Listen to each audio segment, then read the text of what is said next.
Hello everyone, this is your friend Shinobi Nexus 2.0 and we are back in new fanfic.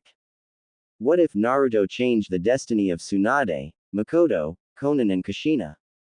Part 1.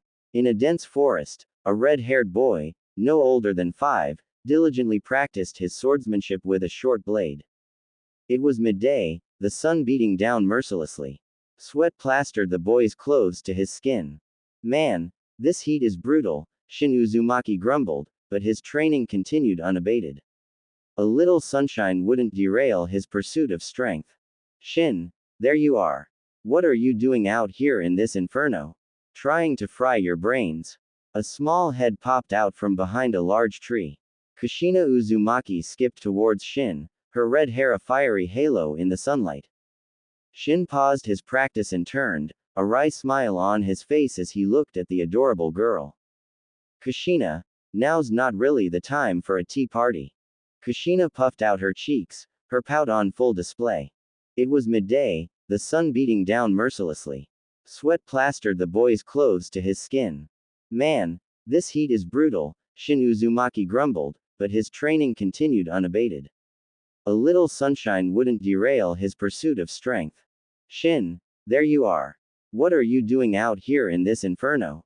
Trying to fry your brains.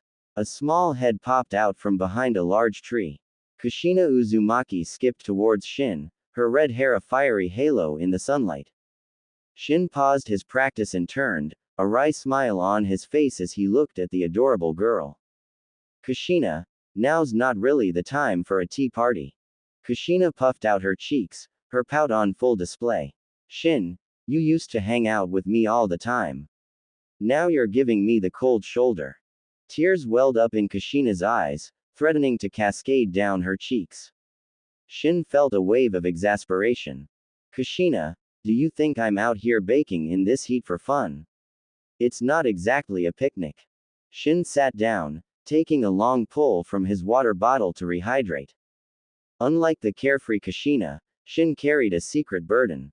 He was a transmigrant, reborn into the world of Naruto as a newborn baby. The initial shock of landing in this world, where danger lurked around every corner, had been profound. Fortunately, he wasn't just some random civilian but a member of the Uzumaki clan in the land of whirlpools. But even that was a double-edged sword. It was the period after the First Shinobi World War, before the Second had erupted. The Naruto storyline he knew was still decades in the future. This was the era when the land of whirlpools faced its imminent demise. Shin didn't know the exact date, but he knew the clock was ticking. His only path forward was to grind his strength, to maximize his chances of surviving the destruction of the land of whirlpools. He wasn't about to let his second chance at life go to waste. Shin, are you keeping secrets from me? Kushina asked, her eyes mirroring the concern she felt for him. Shin looked at Kushina, his gaze serious. Kushina, what if I told you that soon, the land of whirlpools, the Uzumaki clan, will face a disaster unlike any other? Would you believe me? No way, Shin. You're pulling my leg, right? Kushina giggled, taking his words as a joke. Shin shrugged. If even Kushina, who trusted him implicitly, wouldn't buy it, convincing the rest of the clan was a lost cause. The destruction of the land of whirlpools seemed inevitable. He wasn't exactly Mr. Worldwide, no one would take him seriously. Ding! A crisp, mechanical chime echoed in Shin's mind, jolting him. Replication system activated. Greetings, Master. I await your commands. Shin felt a surge of excitement. He had a golden finger. But why now? After 5 years in this world, the system finally decided to wake up. Shin, what's up? Kushina asked, attuned to his every shift in mood. Nothing, Kushina. Just remembered something I gotta do. I'll definitely hang out with you tomorrow. Gotta run for now. Shin sprang onto a tree branch, vanishing in a blur of motion. Kushina's jaw dropped. That speed and agility were beyond most genin. Shin was hiding some serious skills. Kushina clenched her fists, a playful anger bubbling up. If you ditch me tomorrow, you'll be sorry. She shouted after him. Instead of heading home, Shin made his way to a secluded riverbank to delve into his system's interface. System, lay it on me. What can you do? Shin asked, a mix of anticipation and anxiety in his voice. If this system turned out to be a dud, it would be a major letdown. This system is designated the replication system. It can copy anything, from jutsu to chakra, even Kekkei Genkai. Shin's eyes widened. Madara Uchiha's Rinnegan, Keigaya Otsutsuki's Rinne Sharingan, all within his grasp. The various overpowered dojutsu of the Mangekyo Sharingan, Keigaya Otsutsuki's immortality, all those S-rank jutsu and Kekkei Genkai, the possibilities were endless. Hold on, there have to be some strings attached, right? Shin asked, his excitement tempered by a dose of realism. It couldn't be that easy. Affirmative. Replication requires the expenditure of replication cards. These are categorized into common, advanced, and divine levels. Common replication cards can replicate jutsu up to B rank, including B rank jutsu, chakra and physical abilities of Jonin, and so on.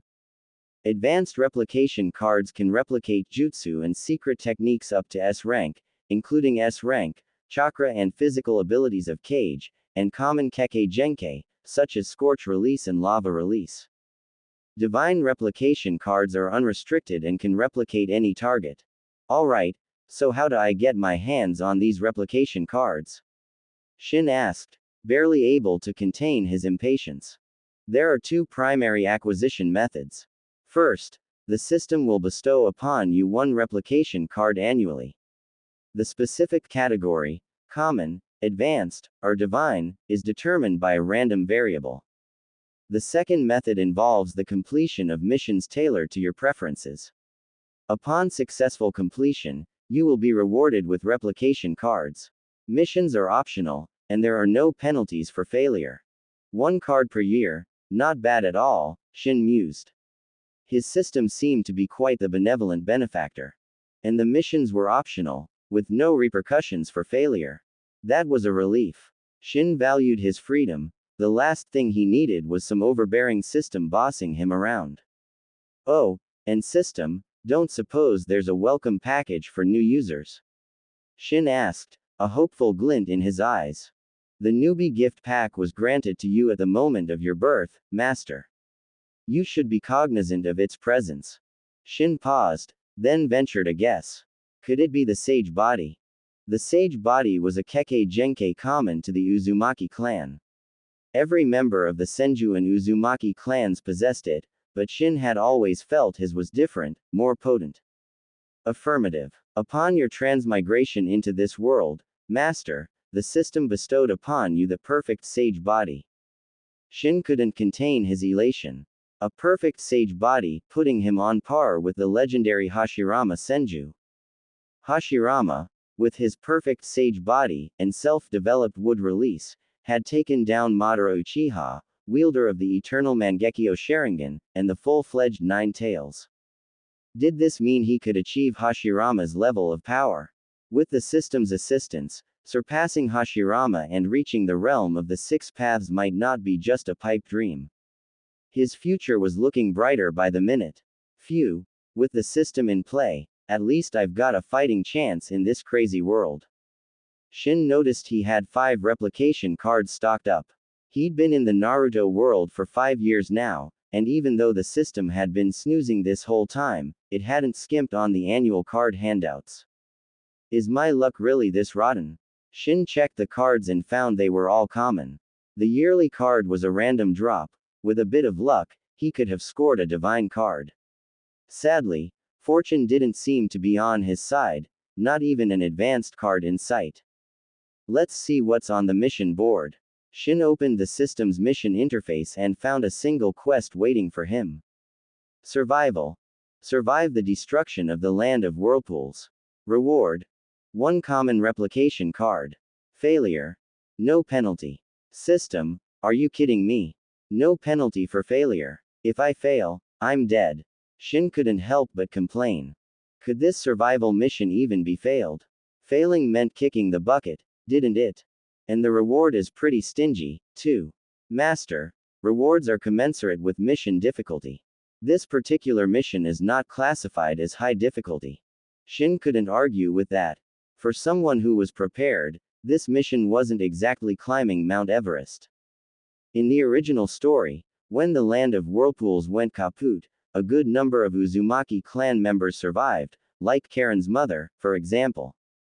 Time to head back. Shin channeled chakra to his legs, leapt onto a tree branch, and vanished in a few swift movements. He lived in a secluded spot, far from the clan's main grounds. It had its perks, mainly peace and quiet. You're finally back, Shin. Kushina was sitting on the steps in front of the house, chin resting on her hands. Her eyes, which had been downcast, lit up when she saw him. Kushina, you haven't been sitting here this whole time, have you? Shin walked over and pulled her up. It was just the two of them living here. A year ago, he had still been living with the clan, but things had happened, and he'd moved out. Kushina had no family left in the clan. Her parents had died in an accident when she was 3. Shin was her only friend, so she came with him. I've been waiting for you forever. If you hadn't come back soon, I would have starved to death. Kushina said weakly. She couldn't cook, so she relied on Shin for meals. Weren't there some snacks left? You could have munched on those. Kushina gave an awkward laugh, her small hands fidgeting with her clothes. I might have finished those already. Alright, I'll whip something up right away. As Shin was about to lead Kushina inside, he heard a faint sound behind him. He turned and saw a middle-aged man with red hair, dressed in shinobi garb, standing a short distance away. The man was expressionless. He held a small bundle, which he tossed to Shin. This is your living allowance. Shin caught the bundle and opened it. Besides money, there were 2 jutsu scrolls. Those jutsu scrolls are your mother's belongings. The elder instructed me to deliver them to you. With that, the man vanished in a swirl of leaves. Mother's belongings. Shin felt a pang of sadness. He unfurled the 2 jutsu scrolls. They contained 2 sealing jutsu, the adamantine sealing chains and the 4-symbol seal. Both were incredibly powerful sealing jutsu, especially effective against tailed beasts. Shin, are you okay? Kushina asked cautiously. Don't worry, I'm fine. I'll make dinner first, and after we eat, we can practice these sealing jutsu together. Shin gave Kushina a reassuring smile. Huh, that's not right. These are your mother's legacy. I can't practice them with you. Kushina shook her head. Kushina, you're my best friend. You were there for me when everyone else shunned me. Of course I want to share good things with you. Shin placed a hand on Kushina's shoulder, his voice sincere. Shin was the grandson of the Uzumaki clan elder. His mother was the elder's daughter, but his father wasn't an Uzumaki. Not only was he not an Uzumaki, but he was from the Uchiha clan, once sworn enemies of the Uzumaki. During the Warring States period, the Uzumaki and Senju clans were allies, while the Uchiha and Senju were locked in a bitter feud.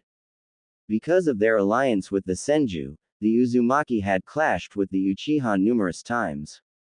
Even though the Warring States period was long gone, the animosity lingered. Naturally, Shin's parents' relationship didn't end well. The man returned to the Uchiha clan, and Shin's mother, heartbroken, eventually succumbed to her grief. Shin had heard that the man also died on a mission shortly after his mother's passing. This was the reason Shin wasn't well liked within the Uzumaki clan. Even his grandfather, the clan elder, treated him coldly. Soon, Shin had dinner ready. He was a decent cook, at least good enough for Kushina, who ate with gusto. After dinner, Shin called Kushina over, and they began studying the adamantine sealing chains and the 4-symbol seal. The adamantine sealing chains was an A-rank sealing jutsu. When used, it produced multiple chakra chains from the user's back. These chains were not only powerful offensive weapons but could also be used to create barriers and seal tailed beasts. The stronger the user's chakra, the greater the jutsu's power. And what were the Uzumaki known for? Their massive chakra reserves, of course. The Uzumaki possessed the sage body. Even Kushina, who had only recently learned to mold chakra, had reserves comparable to an average genin. With their powerful chakra and this sealing jutsu, even the Nine Tails would be wary of facing an Uzumaki. The Uzumaki clan's strength lay in their chakra and sealing jutsu. The seal used to contain the Nine Tails in Konoha was, in fact, an Uzumaki sealing jutsu. I don't get it at all. Am I just dumb? Kushina said, staring at the scrolls with a furrowed brow. Shin was engrossed in studying the jutsu. After coming to this world, he realized his learning ability had skyrocketed. He was starting to grasp the concepts behind these sealing jutsu, but mastering them would take time. After all, these were A-rank sealing jutsu. Many elite jonin couldn't learn them, it required a certain level of talent. They studied late into the night. When Shin finally set the scrolls aside, he noticed Kushina had fallen asleep beside him. Silly girl, falling asleep like that. Shin gently scooped Kushina up and laid her on the tatami mat, tucking a blanket around her. Well, time for me to hit the hay too. Shin stretched. A good night's rest was essential for the intense training he had planned for the next day. After washing up, Shin returned to his room and drifted off to sleep. Dawn broke, painting the sky with hues of orange and pink as Shin opened his eyes. Another day, another chance to grind. Time to refine some chakra. Shin sat up and began his morning ritual. He had only received the chakra refinement technique a week ago. It was a standard issue scroll provided by the clan. Despite being ostracized due to his parentage, Shin still received the basic necessities. Things like a living allowance, the chakra refinement technique, and even those two sealing jutsu from yesterday. The adamantine sealing chains and the four-symbol seal were prized even within the Uzumaki clan. Most elite jonin could only dream of learning them. Chakra was the fusion of physical and spiritual energy extracted from the 130 trillion cells in the human body. Overdoing it could lead to fatigue or even worse, risking one's life. Shin spent an hour refining chakra. Despite being only 5 years old and a newbie to chakra refinement, the amount he generated was startling. Thanks to his perfect sage body, the quality and quantity of his chakra were several times greater than that of a normal sage body. Sensing the energy coursing through him, Shin figured his chakra reserves were probably on par with a jonin. And this was just the beginning. If he kept refining his chakra for a few years, could he reach tailed beast levels? He thought of Hashirama, the man who wielded chakra like it was an infinite resource, even the Nine Tails paling in comparison. Shin got up, washed up, and prepared breakfast. Kushina, breakfast is ready. Snooze, you lose. A while later, Kushina emerged from her room, yawning, her usually silky red hair a tangled mess. Go wash up, sleepyhead. Breakfast is getting cold. And look at your hair, birds could build a nest in there. Shin reached out and gently combed his fingers through Kushina's hair. Her face flushed slightly, but she was used to Shin's casual touch. After washing up, Kushina took her seat at the table. Shin had prepared a feast. Fish, meat, and 2 large glasses of milk. Being a shinobi was energy intensive, they couldn't skimp on nutrition. Proper fuel was essential for training. Both Shin and Kushina had healthy appetites, so Shin had prepared enough food for 5 people. Thankfully, the Uzumaki clan provided a generous allowance, and Shin supplemented their income by hunting in the forest. Otherwise, they'd be struggling to keep their bellies full. Kushina, after breakfast, it's training time. You're coming with me, Shin said as he ate. As a transmigrant, he knew the dangers of the Naruto world. He wanted Kushina to become stronger, to be able to protect herself. Kushina nodded. Staying home alone was boring, she'd rather train with Shin. After breakfast, Kushina took the initiative to wash the dishes. While she was busy, Shin opened his system interface and accepted the only mission on the quest board. He hadn't accepted it yesterday, but there was no point delaying. It was a mission he had to complete no matter what. Once Kushina finished with the dishes, they headed out to the nearby forest. Kushina, you work on refining your chakra, Shin instructed. Okay. Kushina sat on a clean rock and started the monotonous process of chakra refinement. Shin took out his weighted clothing and put it on. Then, he drew the short blade from his hip and began practicing his swordsmanship. Before he got the chakra refinement technique, Shin had focused on kenjutsu and taijutsu. With his perfect sage body, his physical strength was exceptional, making taijutsu training twice as effective. The Uzumaki and Senju were natural-born brawlers. It was just that the Uzumaki clan prioritized sealing jutsu, neglecting their powerful physiques. After 1,000 swings, Shin wiped the sweat from his brow and took out his kunai and shuriken. 50 meters away, he had set up a target. It was crude, but it served its purpose. Shin focused, his blue eyes morphing into a blood red, a single black tomo swirling into existence. The target, which had been a small speck at 50 meters, was now crystal clear. The Sharingan, a one-tomo Sharingan. Shin had Uchiha blood flowing through his veins, awakening the Sharingan wasn't surprising. He had awakened it when his mother died, but he had kept it a secret, even from Kushina. The fewer people knew, the better. If others found out he had the Sharingan, his life within the Uzumaki clan would become even more difficult. Fixing his gaze on the distant target, Shin launched a kunai. With the Sharingan's enhanced vision, he could clearly see the bullseye. The kunai struck dead center, its force so strong that it pierced through the target, leaving a gaping hole. After practicing kunai throwing for a while, Shin decided to move on. Compared to kunai throwing, mastering jutsu was far more critical. Next up, time to crack this sealing jutsu. Shin pulled out the jutsu scroll and started studying the adamantine sealing chains. He wasn't in a hurry to learn the 4-symbol seal, that could wait. Mastering the adamantine sealing chains would significantly boost his combat power, giving him a way to utilize his massive chakra. After all, what good was a mountain of chakra if you didn't have the jutsu to use it effectively? Shin had figured out some basic chakra control techniques, like channeling it to his legs for explosive jumps, propelling him several meters into the air. That's how he had been leaping onto trees, but his self-taught techniques were rough around the edges.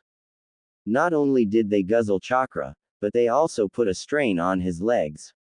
He was lucky to have a perfect sage body, a normal person attempting those jumps might end up crippled.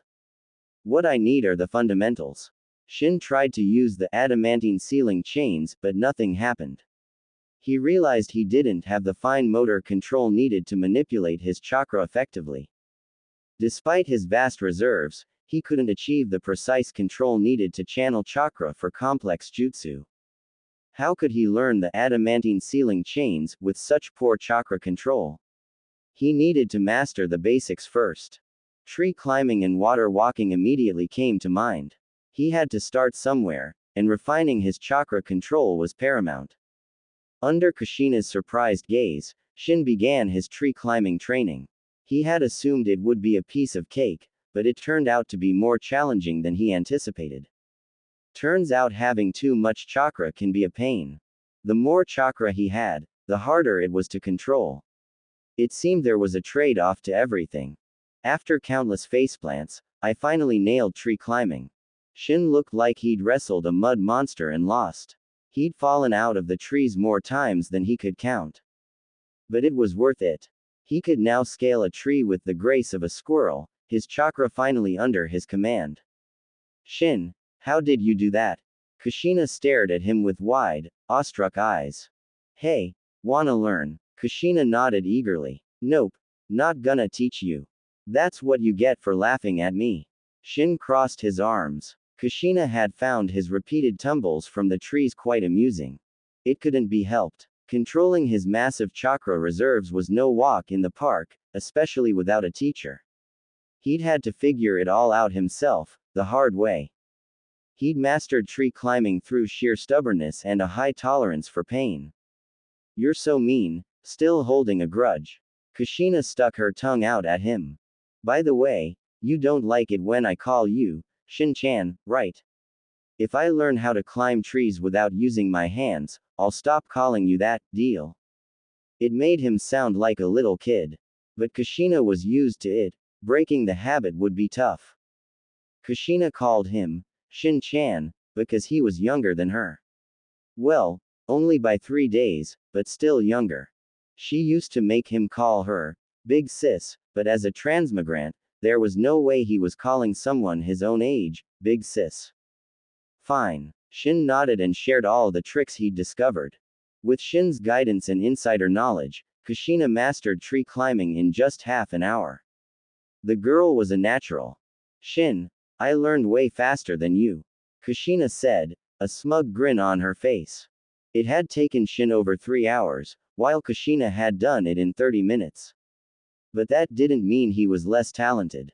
He'd had to figure it out through trial and error, while Kushina had a shortcut, thanks to him. After the tree climbing lesson, Shin led Kushina to a nearby river for water walking practice. Water walking was definitely trickier.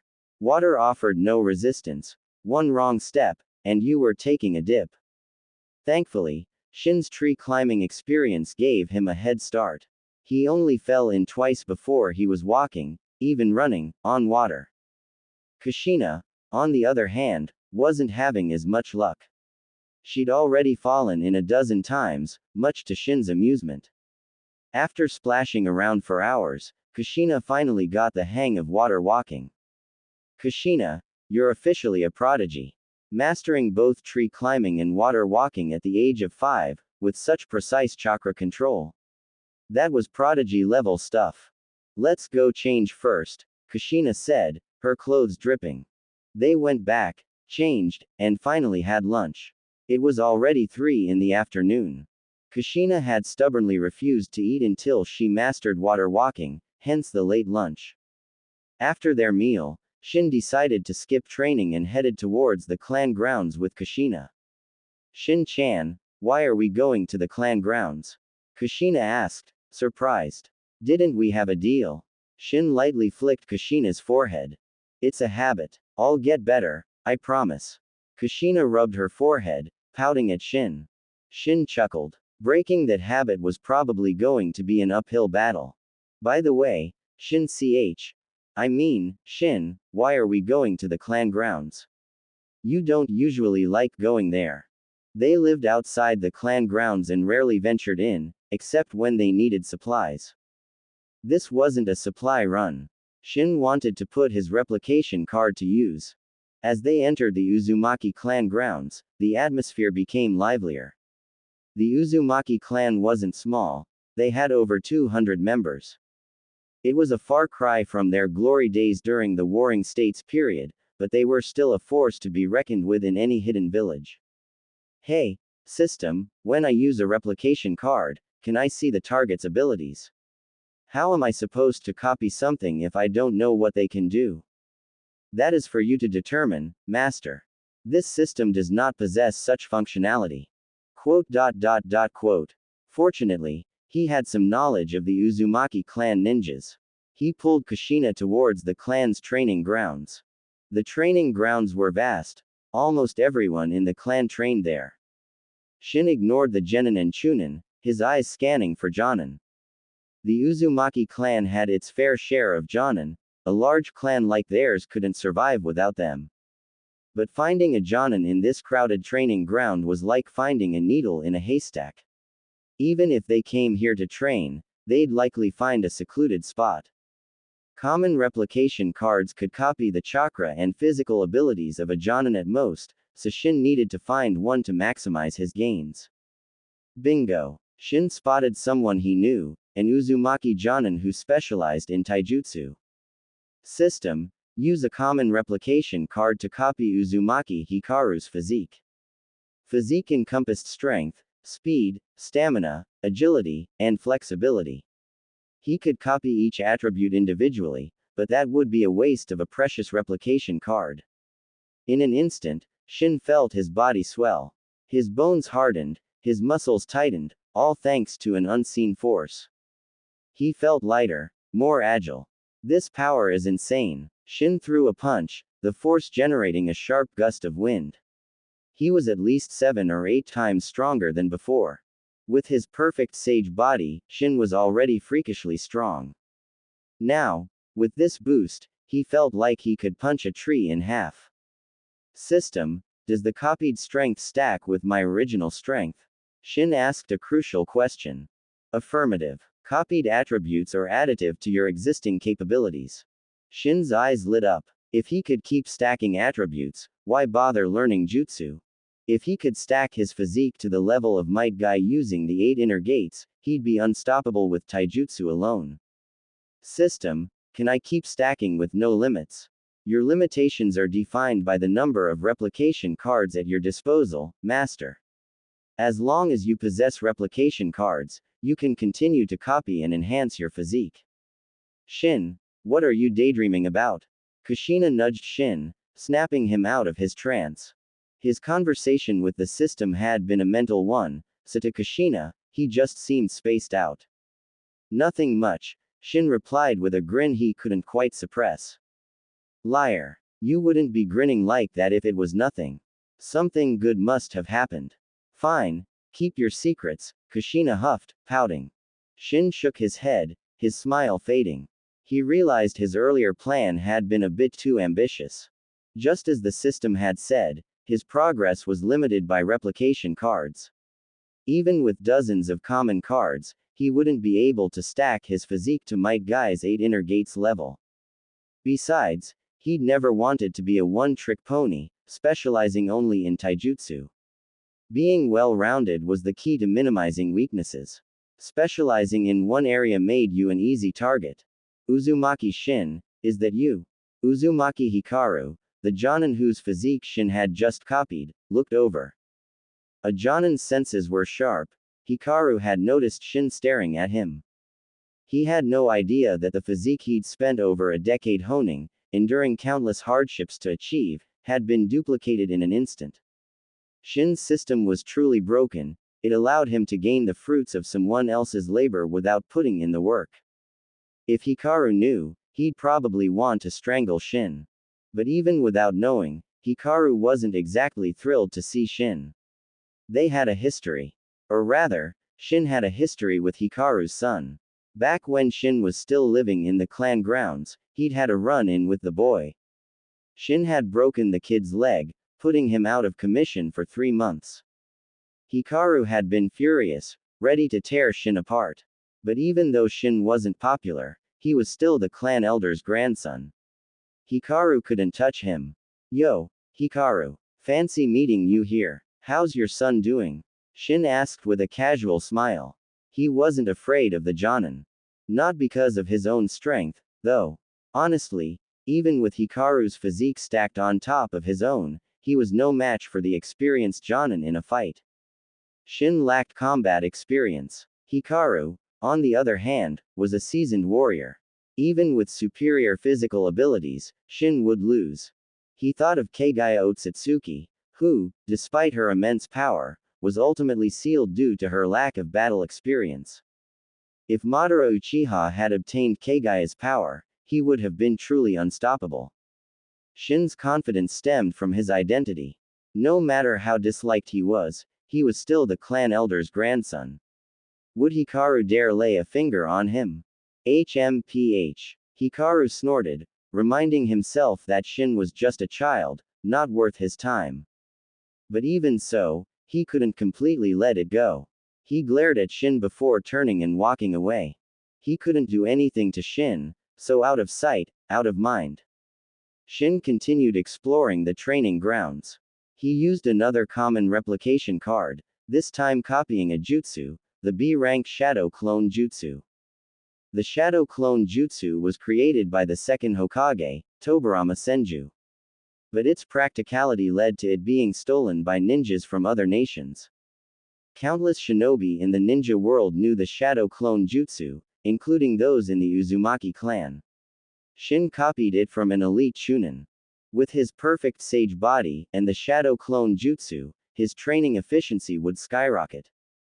Of course, he would have preferred the forbidden multi-Shadow Clone Jutsu. Despite being A rank, it was classified as forbidden. Forbidden didn't necessarily mean powerful. Jutsu that caused harm to the user or were deemed too dangerous were classified as forbidden. This included jutsu like the Edo Tensei. Unfortunately, common replication cards couldn't copy A rank jutsu, only B rank at most. And even if he could copy it, he wouldn't find anyone to copy from. While many knew the shadow clone jutsu, those who knew the multi-shadow clone jutsu were few and far between. With 3 replication cards remaining, Shin decided to call it a day. He left the training grounds with Kushina and bought some ninja tools and 2 chakra papers. Chakra papers were used to determine a shinobi's chakra nature.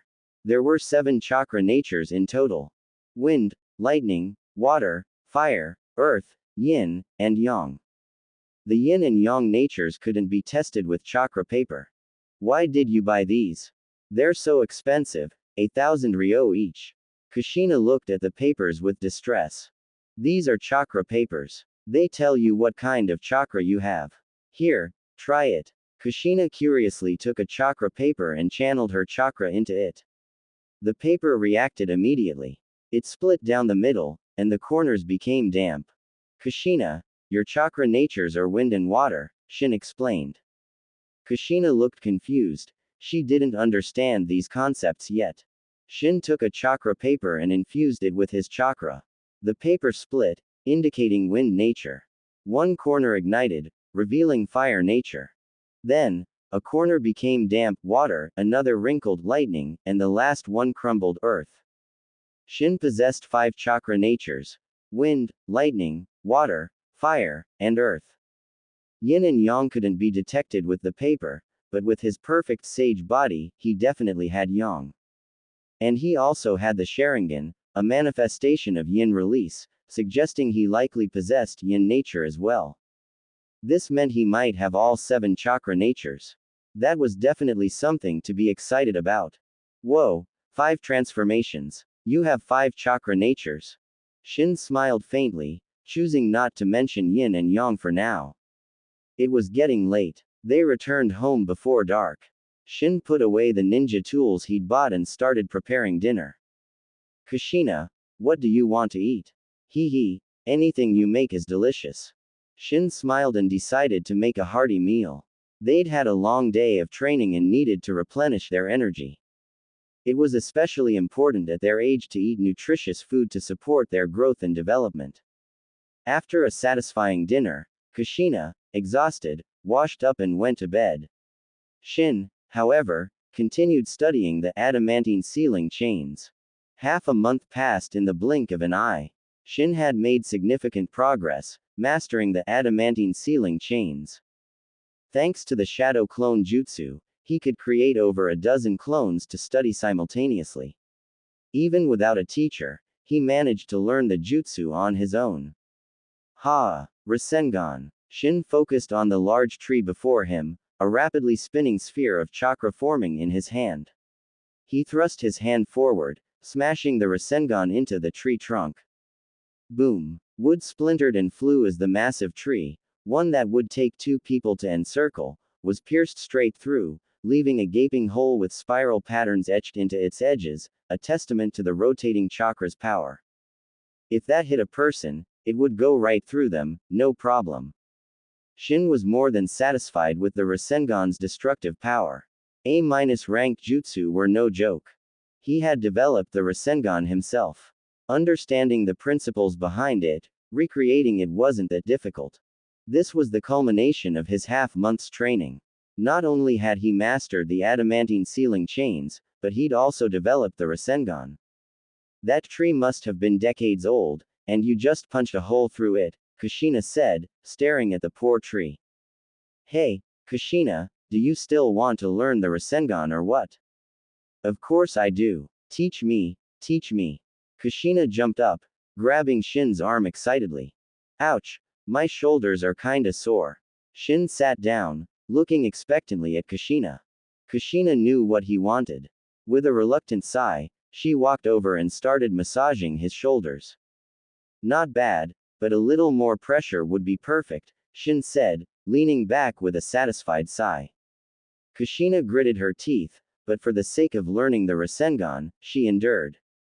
It's getting late, almost lunchtime. Let's head back. I'll teach you in the afternoon. Shin glanced at the sun high in the sky. Kushina, though eager to learn the Rasengan, knew that food came first. After lunch, Shin began teaching Kushina the jutsu. Half a day wasn't enough to master it, though. You can already burst a water balloon. That's the second stage completed. You'll have the Rasengan down in no time. As the sky darkened, Shin told Kushina to stop for the day and continue tomorrow.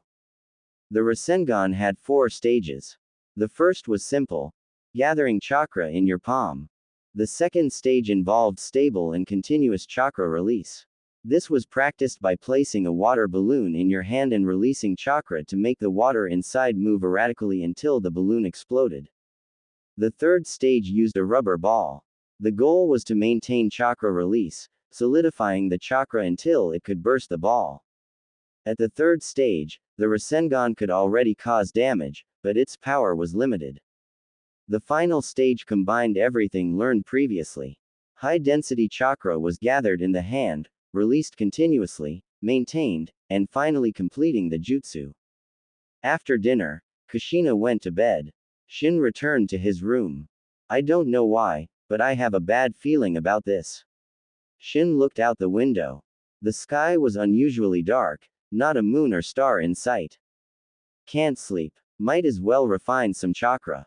Time passed. It was past 1 in the morning when Shin finally stopped. He was feeling sleepy. Just as he was about to lie down, a loud noise jolted him awake. He rushed to the window. In the direction of the Uzumaki clan grounds, flames lit up the night sky. Could it be? His drowsiness vanished. He ran to Kushina's room.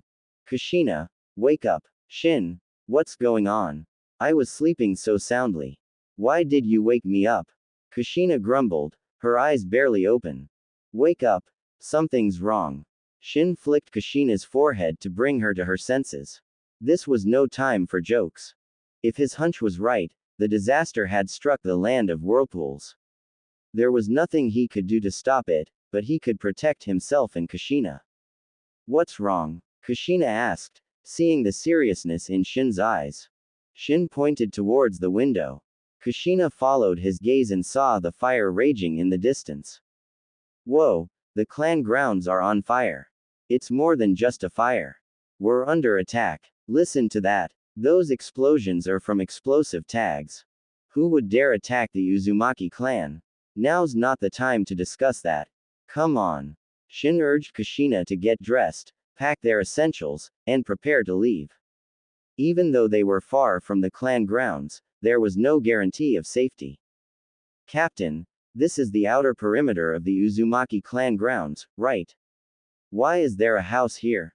Just as they stepped out, Shin saw several figures in ninja attire, their faces hidden behind masks. His heart sank. Kushina gripped his arm, fear creeping into her eyes. Well, look what we have here. A couple of stragglers. And just kids, too. A ninja wearing a tanuki mask leered at them. Talk about bad luck. They were so far out, yet they still ran into enemies. The 5 ninjas were equally surprised. They had been tasked with sealing off the Uzumaki clan grounds, preventing anyone from escaping. They hadn't expected to find 2 children out here. Judging by their red hair, they were definitely Uzumaki. And if they were Uzumaki, they had to be eliminated. Enough chatter. Kill them, the leader of the squad ordered. The squad consisted of 1 Jonin and 4 elite Chunin. Seeing them move to attack, Shin swiftly pulled 3 shuriken from his pouch and flung them at the Jonin leader. While the Jonin was dodging, Shin made his move. He appeared before one of the Chunin in a flash, leaping up and delivering a powerful blow to the ninja's neck. His speed was such that the Chunin didn't even have time to react. The blow snapped his neck. Blood gurgled from the Chunin's mouth. Within a second, he was dead. The entire encounter took less than 2 seconds. After taking down the Chunin, Shin retreated to Kushina's side. Run. He scooped Kushina into his arms and fled towards the forest. Damn it. After them, the Jonin leader roared in fury. To have one of his men killed by a 5-year-old brat, right under his nose, was a disgrace. The other three Chunin snapped out of their shock. Shin's ruthless efficiency had stunned them. A 5-year-old, killing an elite Chunin.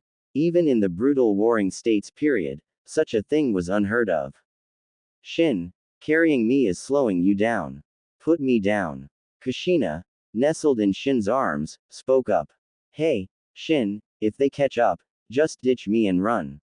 I'll buy you some time. Just promise you'll avenge me, okay? Kushina's voice was barely a whisper. Don't be ridiculous. You think those clowns can catch us? Shin gave her another exasperated look.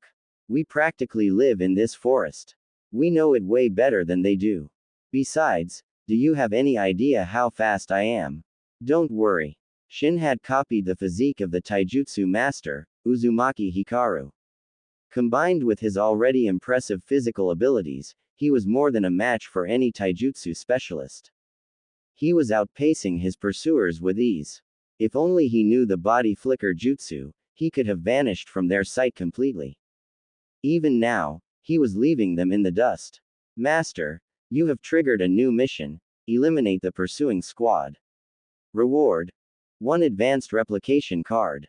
Accept. An advanced replication card, huh? Shin weighed his options. System: what are their strengths? He had taken out one of them with a single punch, but he didn't know their actual skill levels. The leader is a Jonin. The remaining 3 are elite Chunin. Shin hadn't expected the system to answer, but it did. Knowing their strengths, Shin accepted the mission without hesitation. If they had an elite Jonin, he might have reconsidered. But a regular Jonin, he could handle that. Shin stopped running. Why are we stopping? Are you tired? I told you to put me down.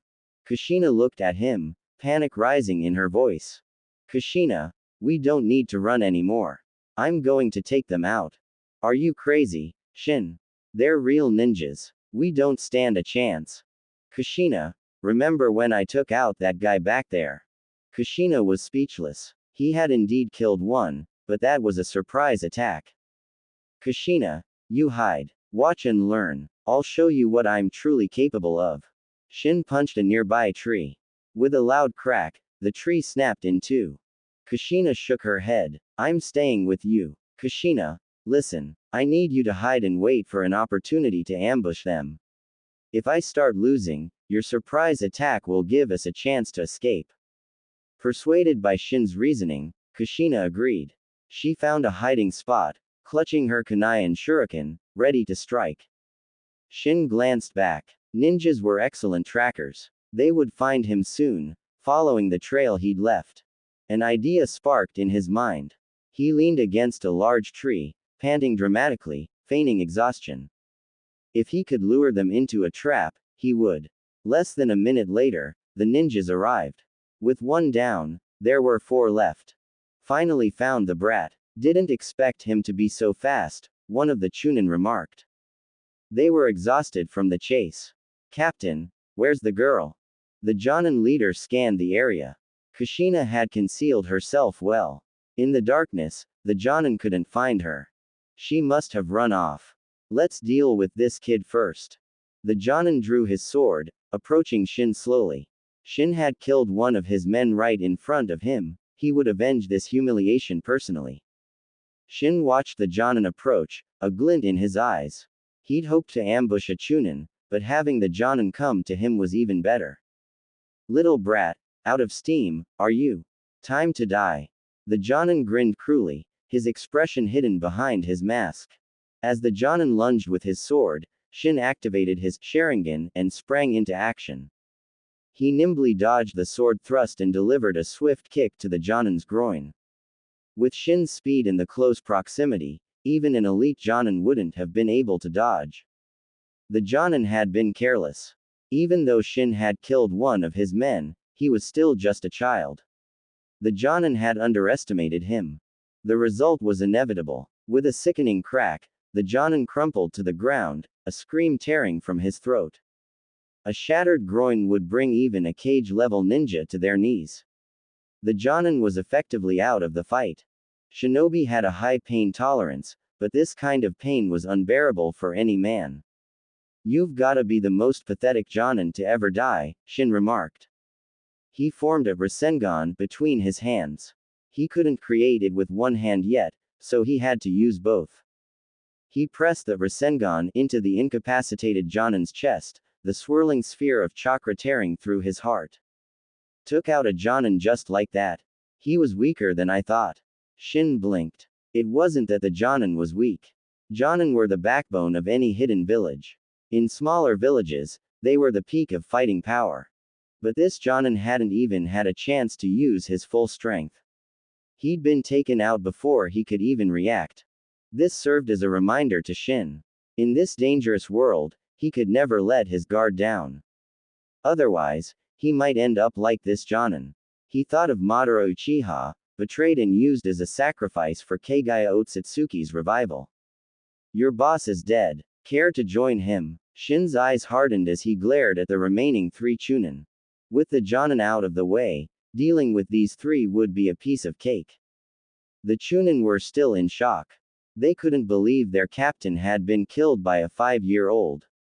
It was so absurd that they couldn't process it. You killed our captain with dirty tricks. We'll avenge him, one of the Chunin shouted, rage fueling his voice. Shin eyed the 3 remaining Chunin, picking up the fallen Jonin's sword. So, you want to avenge your captain? Come get some. The 3 Chunin exchanged glances. None of them dared to make a move. This kid was creepy. He'd already killed one of them and taken down their captain. They weren't about to underestimate him now. Fine, I'll come to you then. Shin vanished into the darkness. In the thick forest, his speed and controlled ferocity, much like Toji Fushiguro, rendered him untraceable. Watch out. But it was too late. Shin's sword pierced the Chunin's heart before he could finish his warning. Shin withdrew his sword and dashed towards the next Chunin. Water style. Water prison jutsu. Sensing the danger, the Chunin swiftly formed hand seals, encasing himself in a sphere of water for protection. The water prison jutsu was a C-rank jutsu that could trap enemies or be used defensively. You think that can stop me? How naive. Shin channeled chakra into the sword, enhancing its piercing power. The water prison shattered like a fragile bubble as the sword plunged through, impaling the Chunin's heart. Another one down. Just one left. Shin looked at the last Chunin. Killing these elite Chunin was starting to feel like swatting flies. Kakashi graduated and became a genin at 5, and everyone called him a genius. I'm 5, and I'm wiping the floor with elite Chunin. What does that make me? A prodigy. A monster. Shin muttered to himself. Monster. You're a monster. The last Chunin pointed at Shin, his eyes wide with terror. He turned and fled. You're the monster. And you're not getting away. Shin stomped on the ground, creating a small crater. He shot forward like an arrow, chasing after the fleeing Chunin. This guy was crucial to his mission, Shin couldn't let him escape. And for his and Kushina's safety, he couldn't leave any witnesses. Die. Shin quickly caught up, swinging the sword. It wasn't ideal for slashing, but with Shin's strength, it would cleave the Chunin in 2. The sword connected, and just as Shin relaxed, the figure he'd struck transformed into a log. A substitution jutsu. Substitution. Shin hadn't expected the Chunin to use a substitution jutsu at the last moment. Adamantine sealing chains. Chakra chains erupted from Shin's back, snaking through the forest and ensnaring the fleeing Chunin. Constrict. The chains tightened, tearing the Chunin apart. Shin's face paled as he looked at the gruesome sight. He quickly turned away. He was used to blood, having hunted animals in the forest. He hadn't felt anything when he killed the first Chunin. The next few deaths had caused a slight ripple in his emotions, but this last one, this was too much. The chakra chains dissipated. Shin leaned against a tree, gagging. He swore he'd never use the chains like that again. It was too brutal, even for him. Congratulations, Master. Mission complete. You have been awarded 1 advanced replication card. Phew. Finally got the reward.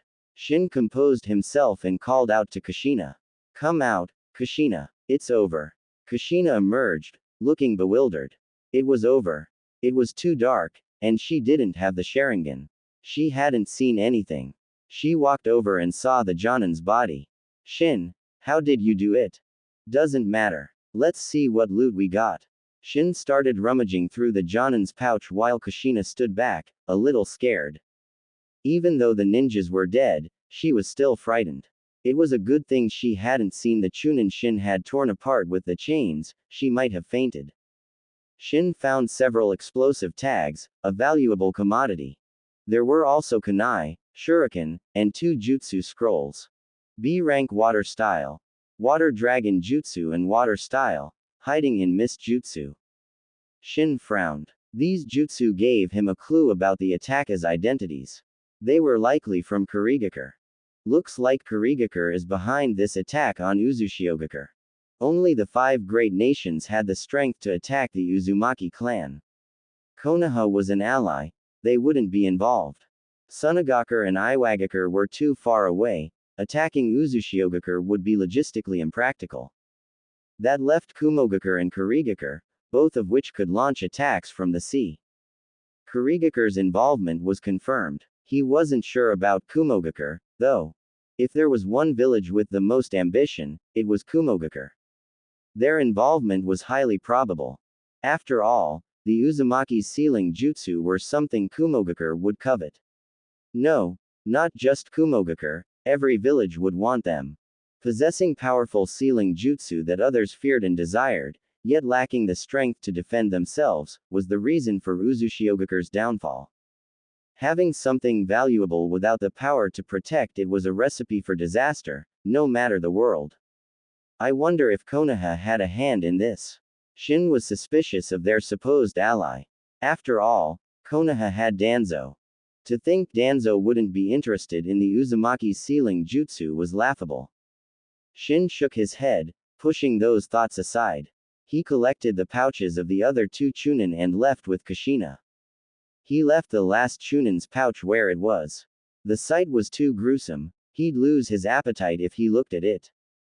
He led Kushina to a small stream in the forest, the same one where they had practiced water walking. Are you tired? If you are, get some sleep. We're safe now, Shin said. Kushina shook her head. After everything that had happened, sleep was the last thing on her mind.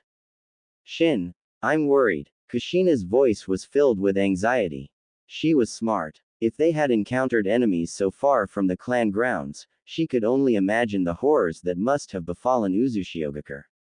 Worrying won't change anything. Shin shook his head. Despite not being well liked, he had received his due within the clan. He didn't want to see the Uzumaki clan destroyed. But he was powerless to stop it. He had known about the impending disaster, but who would have believed him? Besides, he didn't know when it would happen. Even if people believed him, they wouldn't have been able to prepare. The enemies had targeted the Uzumaki clan. Their attack was swift and brutal. In the original story, Uzushiogakure fell before Konoha could even send reinforcements. As for him saving the clan, don't make him laugh. He wasn't going to get cocky just because he'd taken out a Jonin. Going there would be suicide. They sat by the river, Kushina leaning against Shin. Shin was a transmigrant, his body was that of a 5-year-old, but his mind was not. Kushina, however, was just a 5-year-old girl. Even though children in the ninja world matured quickly, the events of the night had shaken her to her core. Only in Shin's arms did she feel a sense of security. Shin, promise me you'll never leave me. Kushina looked up at him, her eyes pleading. She was terrified. When Shin had faced those ninjas, she had been so afraid he would be killed. She was relieved he was okay. If he hadn't been, she didn't know if she would have had the courage to go on. The thought of being alone was unbearable. I promise, Kushina, I'll never leave you. Shin met her gaze, his voice firm and reassuring.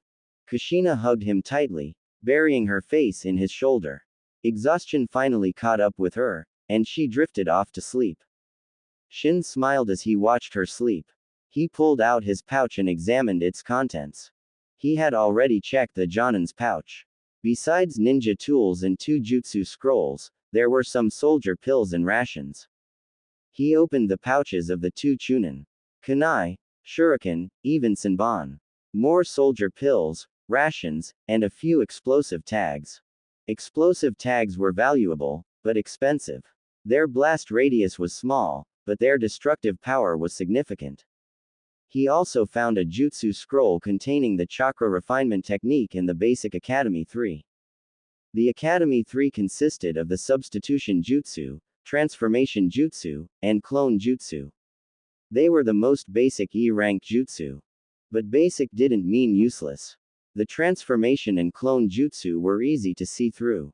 Clones created with the clone jutsu couldn't attack, they were no match for shadow clones.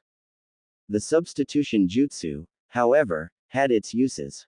It allowed for a quick swap with another object, useful for dodging attacks. The Chunin had used it to escape Shin's attack. Of course, as the most basic jutsu, it wasn't invincible. Its effectiveness depended on the user. The substitution jutsu allowed the user to swap with another object, but it wasn't space-time ninjutsu. It relied on speed. So, it was less effective against stronger opponents who could easily see through it. It was just an E-rank jutsu, it couldn't compare to something like Sasuke Uchiha's Amenetejikara. Shin studied the Academy 3. He was a genius, it didn't take him long to master these simple jutsu. Kushina woke up, rubbing her eyes. She looked around frantically, calming down only when she saw Shin. Morning. Have something to eat. Shin handed her some dried meat. It was part of the food they had hastily packed before fleeing their home. I'm not hungry, Kushina said, shaking her head. It wasn't that she wasn't hungry, she simply didn't have the appetite. You have to eat. We need our strength in case we run into danger. Persuaded by Shin, Kushina ate a few pieces of meat. I sent out shadow clones to scout. The invaders have left, Shin informed her. He had sent out 10 shadow clones to gather information. The invaders had left around 4 in the morning. And Shin knew they were safe now. Because the system had awarded him the common replication card for completing the survival mission. They left. What about the clan grounds? Kushina's face lit up, but then her expression turned to worry. Shin shook his head, remembering the images his shadow clones had sent back. It was a bloodbath. He didn't know if there were any survivors. His clones hadn't found any. Kushina's heart sank. She knew it wasn't good. But as long as Shin was okay, she didn't care about the rest. After resting for a while, Shin and Kushina left the forest and headed towards the clan grounds. They could smell the stench of blood from a distance. Kushina, don't be scared, Shin said, holding her trembling hand. Kushina nodded bravely and continued walking. But when they finally reached the clan grounds and saw the carnage, Kushina threw up. Even though Shin had seen the images through his shadow clones, the sight still made his stomach churn. Over 200 Uzumaki, practically all dead. The blood, it was truly a river of blood. And it wasn't just the blood of the Uzumaki. There must have been casualties among the invaders as well, though their bodies were nowhere to be seen. They must have taken their dead with them. Kushina, are you okay? Kushina shook her head, the meager breakfast she'd eaten now gone. The scene was too horrific. Shin, our clan, the Uzumaki clan is gone, Shin said with a sigh. His desire for strength intensified. In this world, without power, this was the consequence. If the Uzumaki clan had someone like Hashirama Senju or Madara Uchiha, would they have met such a fate? Crack. A faint sound, but Shin's sharp ears picked it up. He looked towards the source. Who's there? Don't kill me. A young girl's terrified voice. Then a scream, followed by silence. Red hair. A survivor. Shin pulled Kushina towards the sound. A girl their age lay unconscious in a pool of blood in front of a burned-out house. There was a cellar nearby. She must have hidden there to survive. She must have made a noise while climbing out, alerting Shin. Then, the sight of the destruction must have been too much for her. That's Uzumaki Akiko, Kushina said, surprised, as she looked at the unconscious girl. Oh, you know her. Shin didn't recognize the girl, but it seemed Kushina did. We've met a few times, but we're not close. Kushina was only really close to Shin. She knew other kids in the clan, but they weren't friends. A short while later, Akiko woke up. She looked around in a panic, but calmed down when she saw Shin and Kushina's red hair. Red hair was a trademark of the Uzumaki clan. Of course, there were exceptions, like Choji Akamichi's father, Choza, who also had red hair. But most people associated red hair with the Uzumaki. Who are you? Akiko didn't recognize Shin and Kushina. She guessed they were Uzumaki survivors, but it was better to be safe than sorry. It wasn't surprising that she didn't know them. Shin and Kushina lived far from the clan grounds. Even when they had lived within the clan, they hadn't interacted much. Shin had never even seen Akiko before. Same as you, Shin replied simply. Akiko fell silent, her eyes filled with sadness as she looked at the destruction around her. Tears streamed down her face as she thought of her parents. Should we comfort her? Kushina asked Shin. How? Let her cry. She'll have to rely on herself from now on. Being strong is better. Shin shook his head and sat on a nearby rock, contemplating their future. He had two choices. Leave with Kushina and live a life on the run, or wait for Konoha's reinforcements and go with them to Konoha. He glanced at Kushina and made up his mind. They would go to Konoha. It was the safer option. With their distinctive red hair, wandering around would make them targets. And as two young children, where could they even go? It would be incredibly difficult. Going to Konoha offered safety and security. As long as they didn't draw too much attention to themselves, they would be fine. Especially with Uzumaki Mito still alive. Even the scheming Danzo wouldn't dare try anything. In Konoha, Shin could also learn the basics of being a shinobi, which were essential. Konoha was the best choice. But if they went there, he would have to change Kushina's fate as the Nine Tails Jinchuriki. He didn't want that for her. The Nine Tails' power was immense, a great asset if used correctly, but it was also a ticking time bomb. And being the Nine Tails Jinchuriki meant a life under constant surveillance, with Anbu watching your every move. As for himself, Shin never wanted to become a Jinchuriki. He simply didn't need the Nine Tails. With his perfect sage body, once he grew stronger, he could take on the Nine Tails single-handedly. And with his Sharingan, he could probably subdue the beast with a glance. With the system at his disposal, why would he need the Nine Tails? But most importantly, he didn't want something else living inside him. It was an unsettling thought. Shin's gaze shifted to Akiko. It wasn't just him and Kushina anymore, there was another Uzumaki survivor to consider. Kushina, come here. I need to talk to you. Kushina, though curious, walked over. Kushina, Konoha's reinforcements might arrive soon. They might take us to Konoha. If we go, remember, don't stand out too much. Shin advised. When choosing a Jinchuriki, they would look for someone with talent. Standing out too much might attract the attention of the third Hokage, Hiruzen Sarutobi, and the shadowy Danzo. Hiruzen would be fine, but Danzo, that was a different story. Kushina didn't understand why Shin was saying this, but she nodded, committing his words to memory. Another day passed. The sun began to set, casting long, eerie shadows over the blood-soaked ruins of Uzushiogakure. Thump, thump, thump, asterisk, footsteps. Shin's senses went on high alert. His left hand went to his pouch, gripping an explosive tag. His right hand held a katana. He was a bit small to be wielding a katana, but he had found it among the debris. It had a few chips, but it was still usable. Kushina moved closer to Shin, and Akiko, frightened, huddled next to them. Three kids. A woman with striking blonde hair and cold eyes approached them. Despite her beauty, her expression was intimidating. Several other ninja followed behind her. You're Uzumaki, right? Don't be afraid. I'm a Konoha shinobi. My name is Tsunade. Tsunade's harsh gaze softened. Seeing the state of Uzushiogakure had filled her with rage, hence her initial coldness. Hearing her name, Shin relaxed, but he couldn't help but stare. He couldn't believe this was Tsunade. She was so flat.